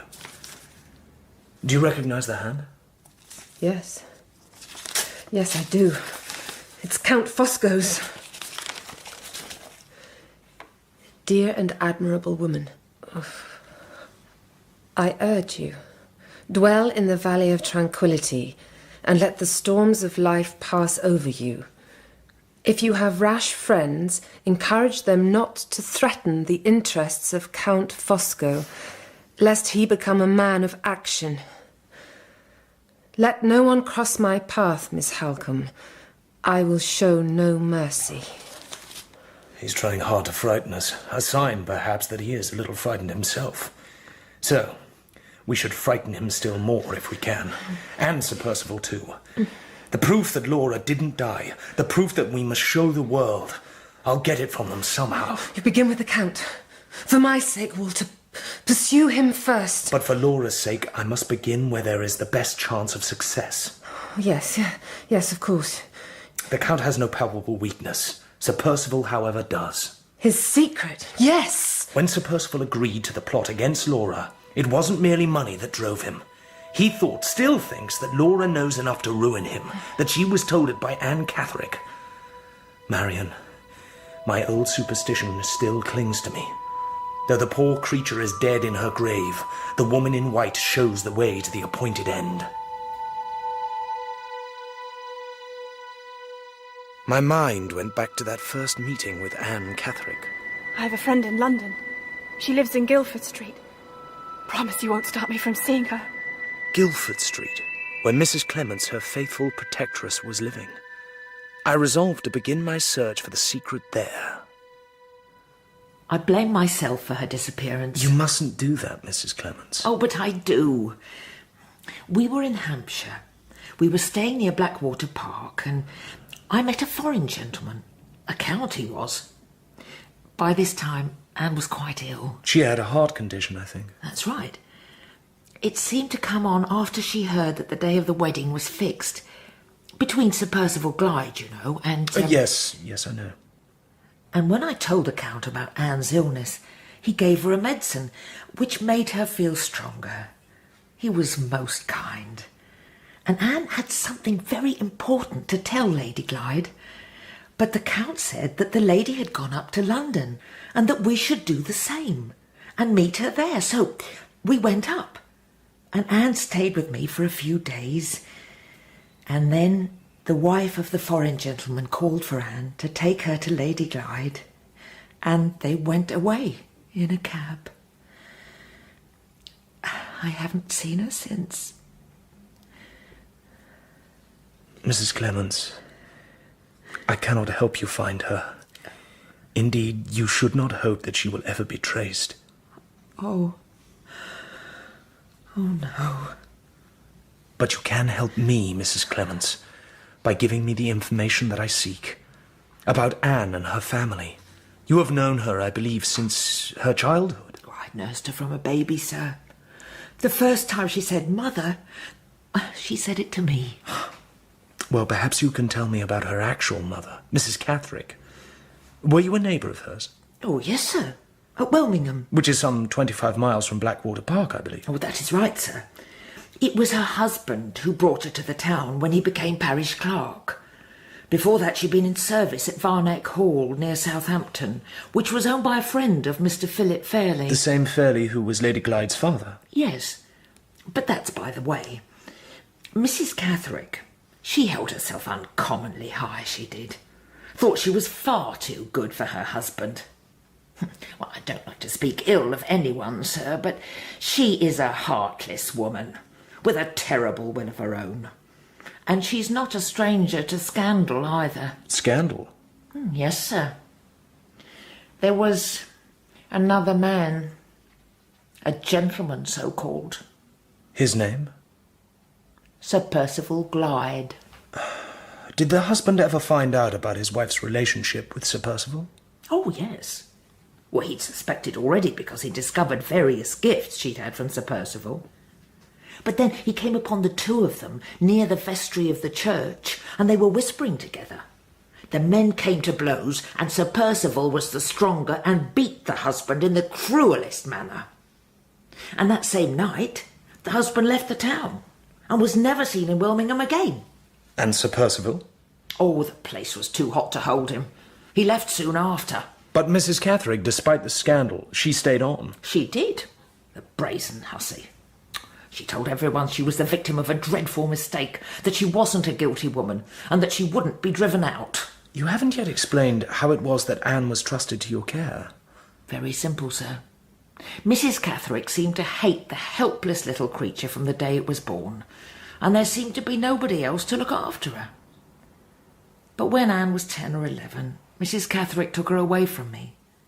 Took her to Limmeridge. Ah, yes, because Mrs. Catherick's sister was there and was dying. Mrs. Catherick went to nurse her. Well, she thought her sister had some money. That was her only reason. And after that, Mrs. Catherick wouldn't let Anne stay with me. She liked to distress us by keeping us apart. I moved to London, and I wrote to Anne from time to time, told her that if ever she was in trouble, she should come and see me. Which she did, after she escaped from the asylum. Yes.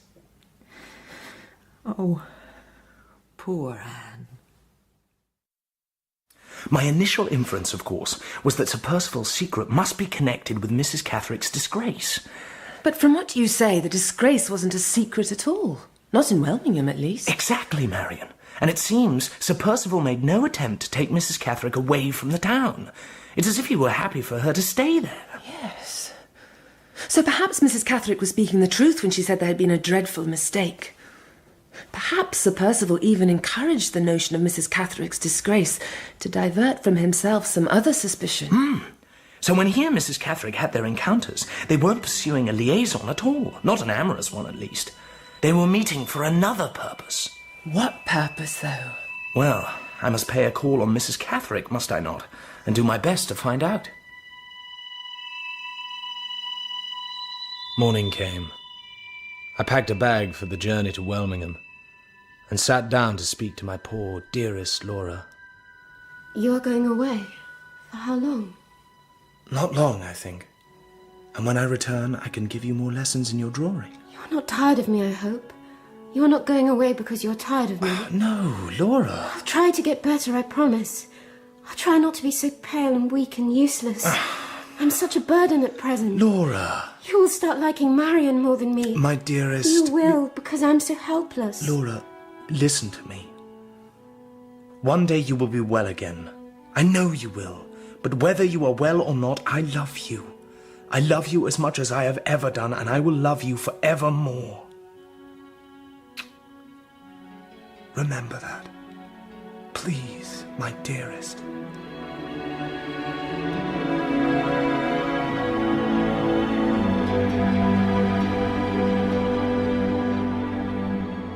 I I arrived at Welmingham early in the afternoon. I walked through its prim, torpid streets and found Mrs. Catherick's house in an arid square set around a bare plot of grass. Mrs. Clements had given me a discouraging impression of Mrs. Catherick, so it was with little optimism that I knocked upon the door of number 13 and was shown into a little room with big patterned wallpaper and cheap furniture. You have come, my maid tells me, to speak about my daughter. Yes. I am afraid that she is dead. Ah, is she? Well, then I suppose I shall have to go into mourning. As you see, there is not much alteration required in my attire. I should also inform you, Mrs. Catherick, that your daughter's death has been used as an opportunity for inflicting grave harm upon a person who is dear to me. There are 2 men involved in this wrongdoing. The name of one of them is Sir Perceval Glyde. Indeed? Mrs. Catherick, I am determined to bring Sir Perceval to account, and in order to do so I must obtain some information about events which occurred before your daughter was born, when your husband was the clerk of the parish. Oh, I understand. You have a grudge against Sir Perceval, and I must help you take your revenge on him, because you think I am a fallen woman who will do anything you ask for fear you may injure me in the town's estimation. You say that I have a grudge against Sir Perceval. But you have a grudge too. Do I? I'm certain of it. Mrs. Catherick, you can help me ruin him. You can help me crush him. I've no wish to help you. Do you not trust me? No. Are you afraid? Of you? No, of Sir Perceval. He's a man of some power and influence. Oh, yes. He possesses a fine estate, is descended from a great family. A great family, indeed. Especially on his mother's side. Well, I know nothing about Sir Perceval's mother. I imagine that you know very little about Sir Perceval. I know a few things, and I suspect many more. Mrs. Catherick, you remember that day when you and Sir Perceval were discovered by your husband? You and he had met by the vestry of Welmingham Church. No, you will not ask me about that. Whatever it was that brought you together, it was not a bond of guilty love. Was it, Mrs. Catherick? Get out of my house. I am right, am I not? Leave now.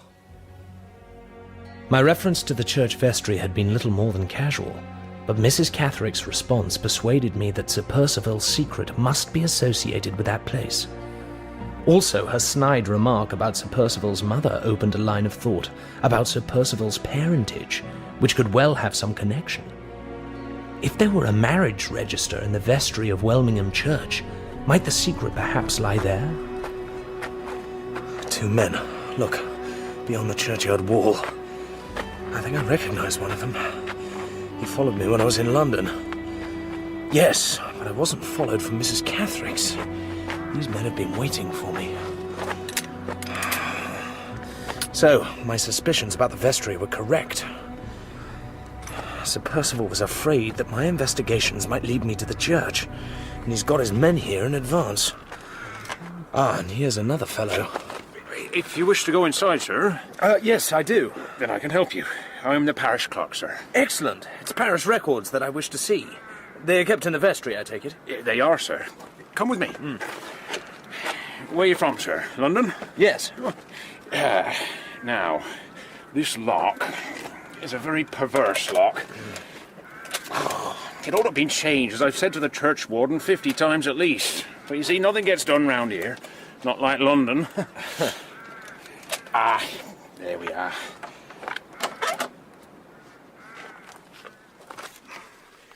You'll have to excuse the mess, sir. Very, very old, all these bits of wood. Old as brickless crockery.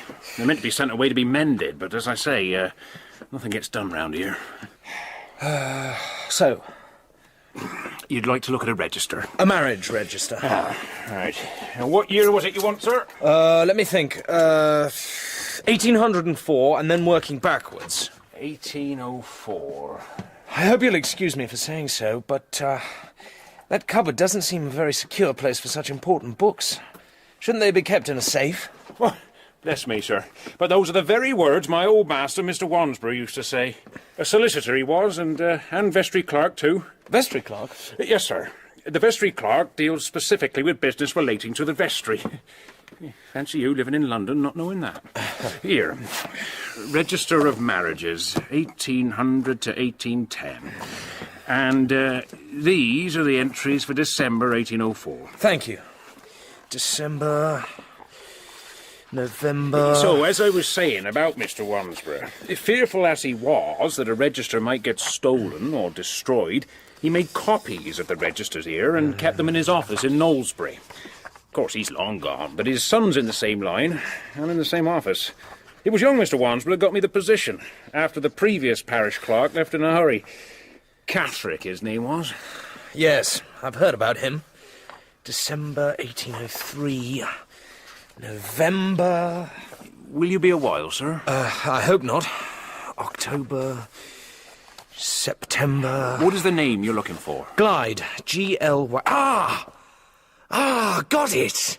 Got it! Here, look! Sir Felix Glyde. And the bride's name... Cecilia Jane Elster of Knowlesbury. Where young Mr. Wansborough is. What? Oh, yes. The, writing's very small, sir, is it not? It is. The details have been compressed rather awkwardly at the bottom of the page. And there isn't the same sureness of hand. You know, there is cause here for a little suspicion. I decided I would walk to Knowlesbury. The distance, said the clerk, was not quite 5 miles, and pay a visit to Mr. Wansborough's office. The 2 men were still waiting when I left the church, but they followed me a short distance only. By early afternoon, I had reached my destination. 1803, you said? That's right. September. And the names? Glyde and Elster. Glyde. Are you certain it was September, sir? Quite certain. There's no such entry here. The truth was clear enough. Sir Perceval had made a fraudulent entry to the vestry register, and he had done so in order to conceal his illegitimacy, to suppress the fact that he was not truly Sir Perceval Glyde. I commenced the walk back to Welmingham, my head full of Sir Perceval's secret. His secret is now mine too. One word from me and he loses everything, becomes a nameless, penniless, friendless outcast. Of course, he can't yet know whether I've discovered the secret, but he surely must fear that I'm getting close. Therefore, there's nothing he won't attempt against me. To protect himself, he'd have me killed if he could. In the gloom, 2 shapes. 2 men. Evening to you. Not a pleasant one. Do I go back?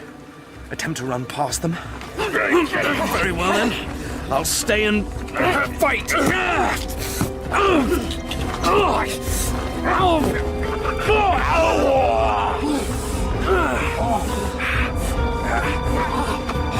Get him! Get him!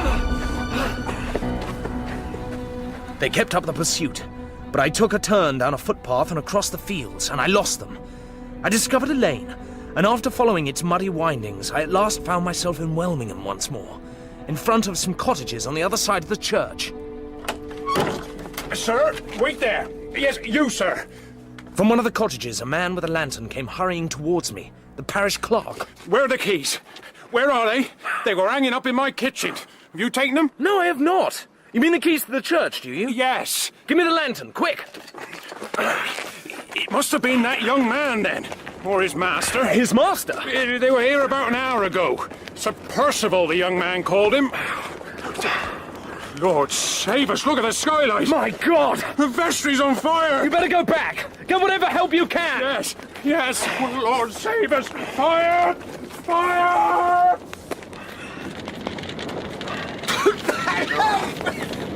Help me! You've locked the door! Yes, I can't turn the key, it won't move! Oh, get me out, please! Get me out! The lock may be broken. You're a dead man if you wasted another moment on it. What about the door into the church? No, it's impossible! The flames are too fierce! Well then, get down on the floor! I'll try and climb in through the skylight! Oh, for God's sake, be quick! For God's sake, hurry! Oh, my God!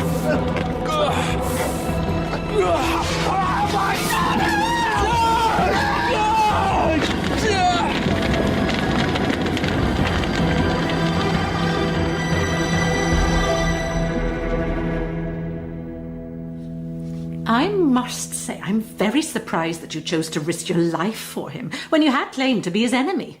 That was weakness on your part, I think. As it is, I owe you a debt of gratitude. You owe me nothing, Mrs. Catherine. No, no. Your presence in Welmingham, your inquiries, they frightened Sir Perceval. Because of you, he decided to try and hide his crime and remove the register from the vestry. You, Mr. Hartright, you drove him to his death. And because he was an ill-tempered, cruel, foul-mouthed, insolent man, I must thank you for what you've done. Mrs. Catherine... Was the fire, do you suppose, an accident? I think it was.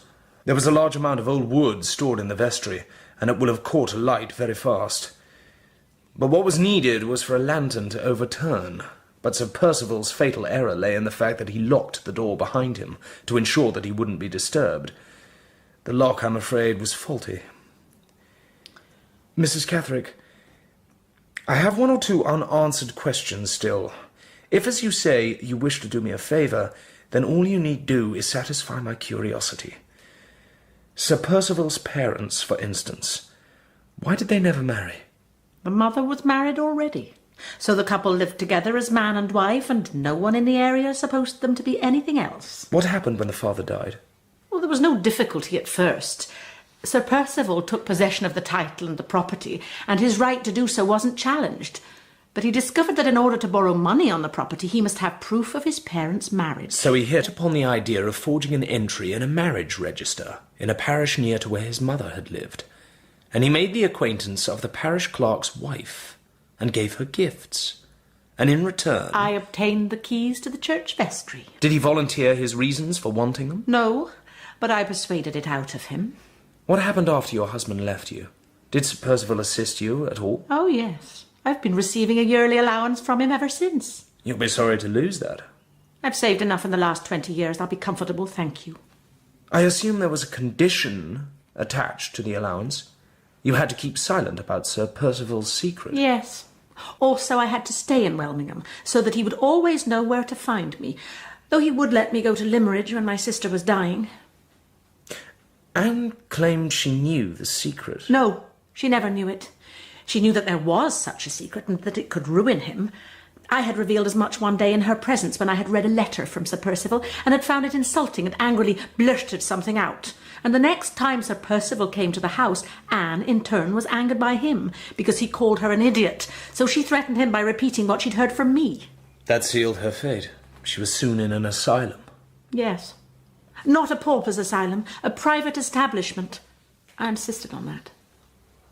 One final question concerning Anne's father. Anne bore a striking resemblance to Sir Perceval's wife, Lady Glyde, and it seems to me that the resemblance cannot be put down to mere chance. I have discovered, Mrs. Catterick, that you were in service before you came to Welmingham, at a place called Varnock Hall, whose owner was a friend of Mr. Philip Fairley, Lady Glyde's father.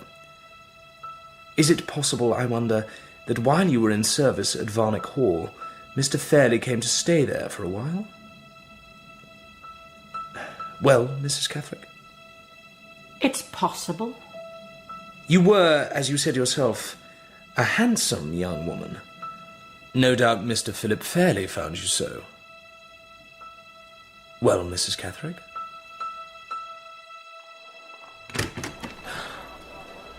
Count Fosco. Yes, dear lady. It is I. How delightful to see you again. What are you doing here? A matter of business. I shall not detain you long. I have a cab waiting, just there. A gentleman is seated inside. Do you recognize him, dearest lady, from your visit to the asylum? He is the owner of that place, and I am assisting him in his search for a missing patient. How is the patient? And how are you? Go away, please. Leave me. You received my letter, I trust. I suggested in the letter, you will recall, that I would be happy to lie quiet, provided that my interests were not threatened, provided my personal freedom and the money my dear wife inherited remained secure.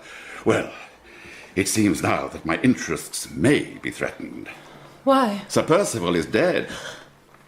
Dead? Oh, yes. And in consequence, no doubt, your friend Mr. Hartright will begin considering ways of striking at me. Advise him against such a course of action, please. Advise him in the strongest possible terms. He cannot succeed. Well, I must return to the carriage. And what will you tell the gentleman who is waiting there? For your sake, Marian, because of my esteem for you, because I cannot bear to think of you experiencing anguish, I will tell him that I made an error, that the patient is not to be found at this address. Remember this sacrifice of mine, dearest Marian. In return for my act of clemency, persuade Mr. Hartright to interfere no more. He has Fosco to deal with otherwise, and Fosco stops at nothing.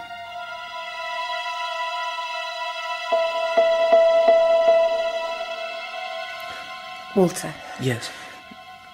The admiration that the Count professes for me, it's real enough, shamed as I am to admit it. But it won't protect you. No, I realise that. I know the danger I'm in, but I must pursue Count Fosco nonetheless, and extract from him whatever is needed to establish Laura's identity. Laura, I take it, does not know that the Count was here. She does not. I have not told her, either, that her husband is dead. Well, should not be in ignorance of that forever. Spare her all the details, Marian. Break it to her tenderly. But tell her, please. Because the Count knew our address, we decided to move house, and we took up residence in Fulham. We were peaceful and happy enough, and Laura's progress towards recovery was plainly visible. It is a very fine drawing, Laura. Indeed it is. No, it is merely the best that I have managed since I was ill. It is not a good piece of work. I have no illusions, Mr. Drawing Master. Show me what you have done. Oh. You don't like it? It is of me. Well, there must be some merit in it, then, if you can recognise its subject. But I'm afraid I haven't done you justice. You know, Laura, your face has changed. It's become your own once more. The face I saw at Limmeridge. You are Laura Fairley again, the Laura of old. And I thank God for it.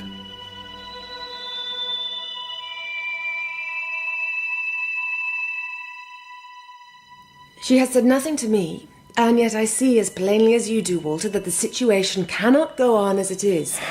You and she must come to a decision. Marian, I will be guided by your advice, just as I was before in the garden at Limmeridge when you urged me to crush the love I felt for Laura. I shall not say that now. It is strange how, as Laura has got better, relations between her and me have become more and more constrained. I have noticed as much.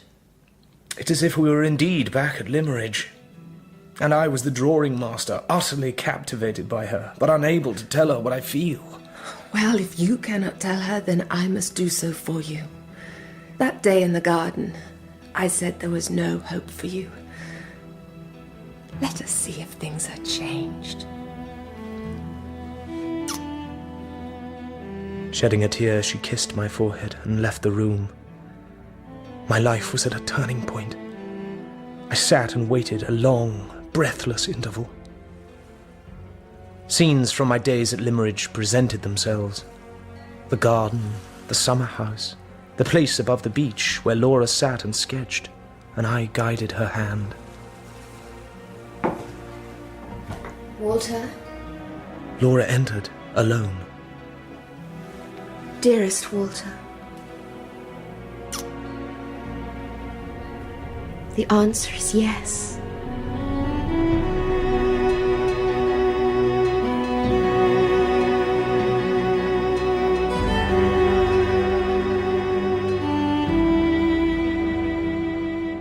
We married, and were very happy. But the shadow of the Count still lay over us.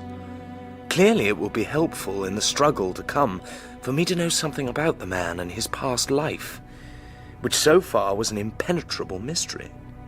I decided therefore to seek help from a friend of mine who was Fosco's countryman. I mean Professor Pesca. Pesca, whose life I had once saved, and who had set me off upon my strange adventure. One evening, I called on him. I took him to the opera.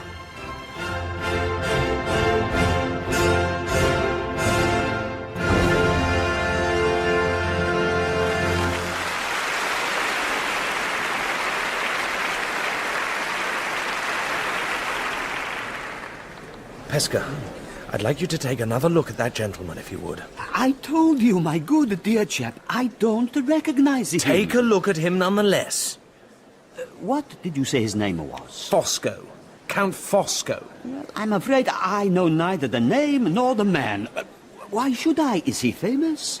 He may have changed his name, of course. He may have changed his appearance, too. Yes, in his younger days he may not have been quite so fat.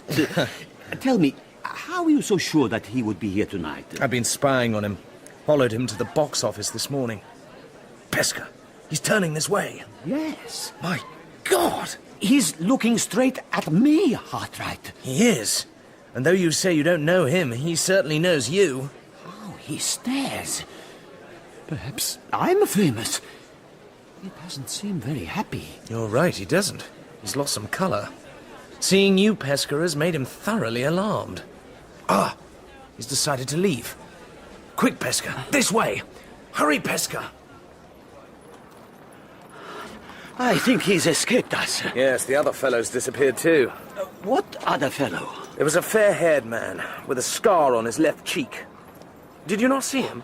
He was sitting near us, and when we were talking about the Count, I noticed that he became most attentive. He looked at you, and then looked at the Count, and when we left, he followed us. My good dear Hartright, this is all absurdly confusing and mysterious. Can we return for Act 2? No. Back to your lodgings. Please, Pesca, we need to talk. What the deuce am I to do? I don't understand. What is my connection with this man? Well, Pesca, I was hoping that you would tell me that. Listen, today while I was following Count Fosco around the streets, I was suddenly reminded of a remark that Marian, Laura's sister, made. She called Fosco a spy, by which she meant that he was partial to snooping. He liked to listen at doors. But it occurred to me, what if he were a political spy? What if espionage were his vocation? If nothing else, that might explain why he has stayed on in England, even though the crime against my wife was accomplished some time ago. Hartright, I am not a spy. And as far as I'm aware, there are no spies among my acquaintances. But you are an exile from your country, a political exile. And because of that, I thought to myself, perhaps my good friend Pesca has come across Count Fosco and can give me some information about him. Well, you say I was wrong, but Count Fosco, it seems, has come across you. He is frightened of you, Pesca. Why do you suppose that is? Tell me. Count Fosco has done a great wrong to the woman I love, and I want that wrong redressed. Without your help, that may not be possible. Hartright, dear friend, you won your right of obligation over me on the day that you rescued me from drowning, so now I put the life you saved back into your hands. And I tell you what should be told to no man. I am not, in truth, a political exile.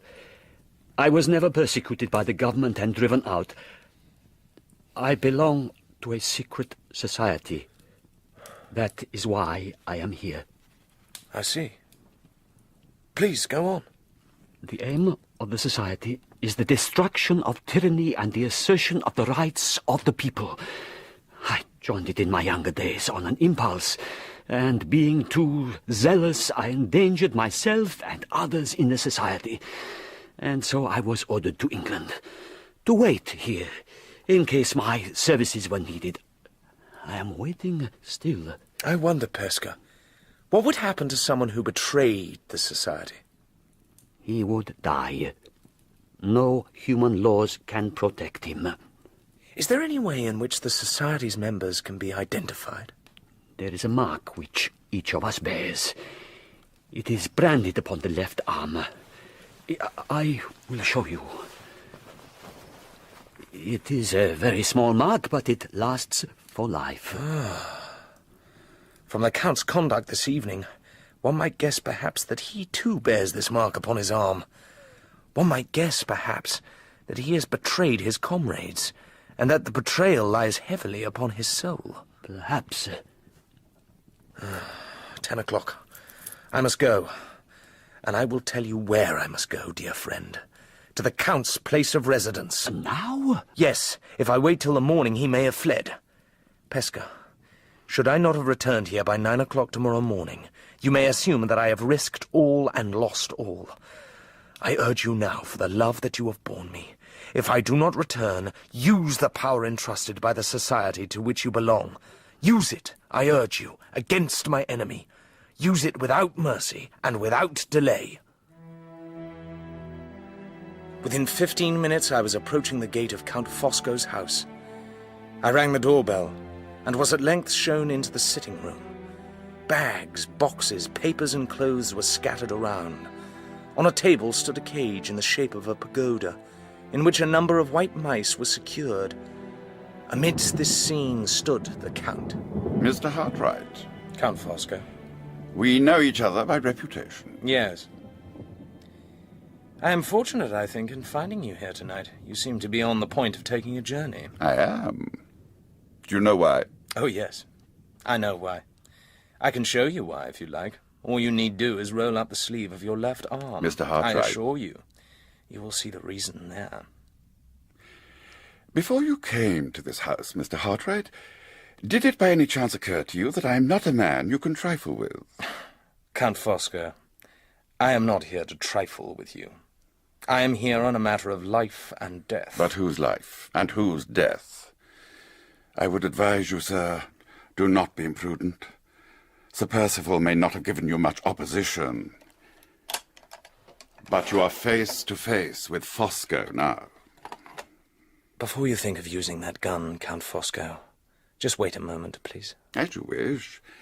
This room is very untidy at present, and I'm not certain if I ought to add to the disorder by scattering your brains upon the floor. Well, then, to help you decide on that question, I shall tell you that a friend of mine, an Italian by the name of Pesca, you saw him earlier this evening, do you recall? He knows of my visit here, and he knows what is to be done if I should not survive our encounter. Notice, Mr. Hartright, I have returned the gun to the drawer. But I haven't locked the drawer, not yet. Your brains may indeed be scattered before the end of the evening, though I acknowledge they are cleverer brains than I gave you credit for. So, come to the point. What do you want of me? I am here to represent a lady's interests. My wife's interests. Her name is Laura. Oh, so she's your wife, is she? I have two demands. Demands? First, a full confession of the conspiracy that you plotted against her. Second, plain proof of the date on which she left Blackwater Park and travelled to London. Ah, yes, the crucial date. The only weakness, you know, in my grand scheme. It was not my intention that Anne Catherick should die so soon. But her heart disease was beyond even my medical capabilities, I'm afraid. As I say, I require plain proof. Sir, you shall have it. There is a letter in my possession from the late lamented Perceval, in which he writes of the day and hour of Lady Glyde's arrival in London. I'll make a full confession for you, too. But to match your two demands, I have two conditions.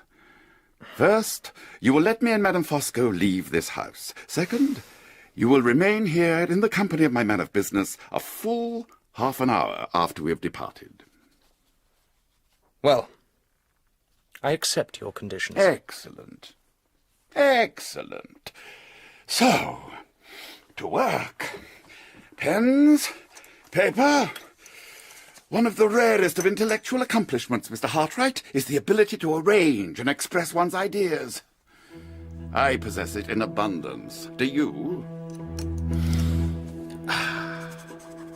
He embarked upon the confession. A very full confession, as it transpired, which he wrote with great noise, enthusiasm, and rapidity, and in such a large, bold hand that he completed each page in less than 2 minutes. and as he completed each page, he threw it over his shoulder with his left hand, while already scratching away at the fresh page with his right. Would you like some coffee, Mr. Hartright? No, thank you. Oh, you think I'll poison you? You know, the English intellect has one grave deficiency. It is always cautious in the wrong place. At last, the Count was finished. Done. To my profound satisfaction. The subject is exhausted. The man is not. Eleanor, my angel! So, I shall now sign the document. Isidore Ottavio Baldassare Fosco, Count of the Holy Roman Empire, Knight Grand Cross of the Order of the Brazen Crown. Come in, my sweetest. Perpetual Art Master of the Rosicrucian Masons of Mesopotamia. Eleanor, this is Mr. Hartright. Yes, I've heard about you, Mr. Hartright. Madam? Our guest has been detaining me, I'm afraid. But I am now free to complete my preparations for departure. Perhaps you would like to amuse Mr. Hartright, my angel, while I do so? I was listening to what you said to my husband a little earlier, Mr. Hartright. I tell you, if I had been in his place, you would be dead on the hearthrug by now.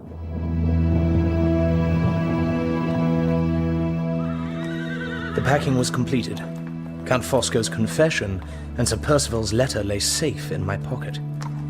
Madame Fosco got into the cab, along with a cage of precious mice, and Count Fosco held out his hand to me. Mr. Hartright, I bid you farewell. Do take care of Miss Halcombe.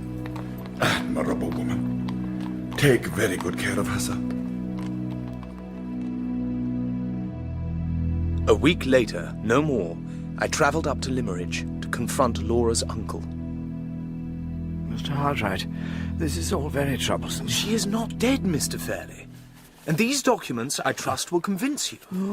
A confession from Count Fosco, a letter from Sir Perceval, which was written on the day of your niece's supposed death, but which announces that her journey to London will be made the following afternoon.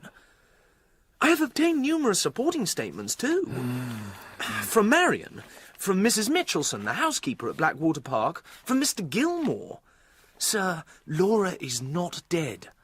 I urge you, therefore, to invite her to Limmeridge House and to receive and recognise her publicly. Oh, but that would be such a great ordeal for me. It would be a greater ordeal still, Mr. Fairley, if the matter were raised in a court of law. A court of law?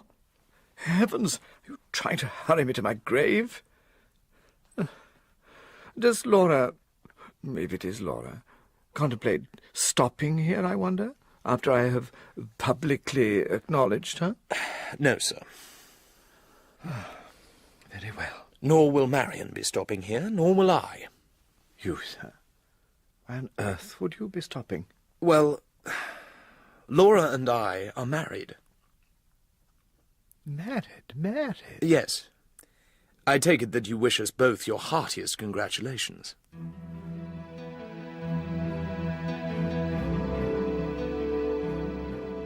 It was not long afterwards that an illustrated paper offered me a commission which required me to spend some time in Paris. Pesca came with me. Since that fateful visit to the opera, he had not recovered his customary cheerfulness, and we both thought that a holiday might raise his spirits. At our hotel on the final morning, as I was about to knock on the door of Pesca's room, the door opened and a man emerged and brushed past me. Oh! I'm sorry, Pesca. Didn't realize you had someone with you. Well, he's gone now. I only caught a glimpse of him, but... Yes, it was the man you said was sitting near us at the opera. The man with the scar. Did he bring you bad news? Horrible news. Oh, Hartright. However hard I try to forget the mistakes of my youth, those mistakes I think can never forget me. We had arranged, if you recall, that we would see Notre Dame. I won't go. I'll stay here. And when you return... We'll go straight back to London. I promise. Approaching the cathedral, I passed the terrible dead house of Paris, the morgue, and my attention was caught by some people who had just come from there and were talking about a corpse that they had seen. The corpse of a man of immense size. I entered the morgue. I pressed in with the crowd and moved inch by inch towards the great glass screen that separates the living from the dead. I looked in. There lay Count Fosco. The wound made by a knife or a dagger was over his heart. No other sign of violence was apparent on his body, except upon his left arm, exactly in the place where, on Pesca's arm, I had seen the branded mark. Over the mark, 2 deep cuts had been made, in the shape of the letter T. Pesca later confirmed what I guessed. T signified traditore, traitor.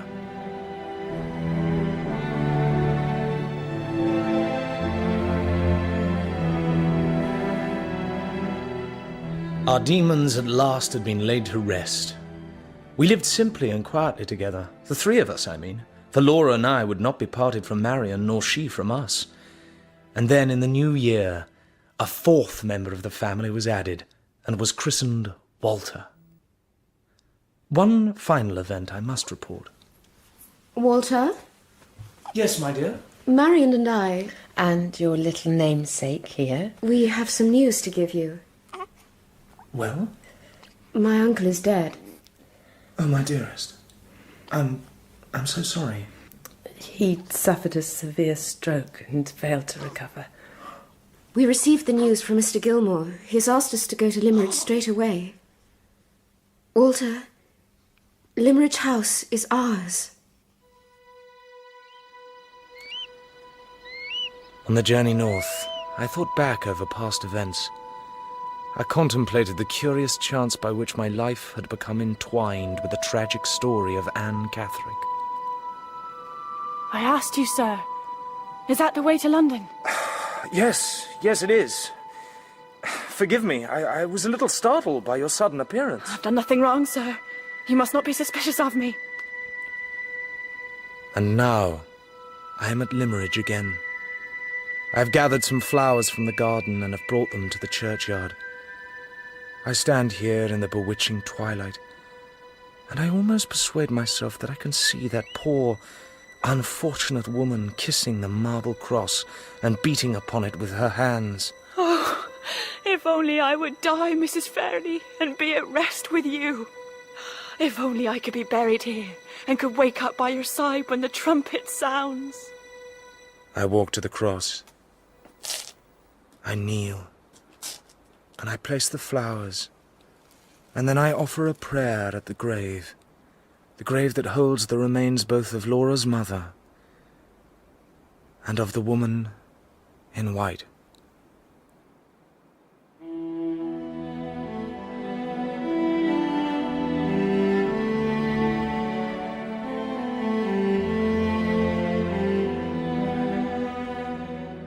That was the final episode of The Woman in White by Wilkie Collins, dramatised for radio by Martin Wade.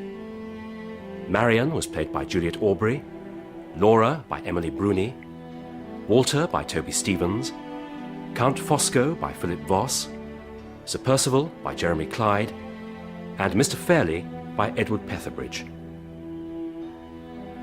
Madame Fosco was Geraldine Fitzgerald, Anne Catherick, Alice Hart, Pesca, Johan Meredith, Mrs. Catherick, Carolyn Pickles, Mrs. Clements, Richenda Carey, Mr. Gilmore, Sean Baker, and the parish clerk, Jonathan Keeble.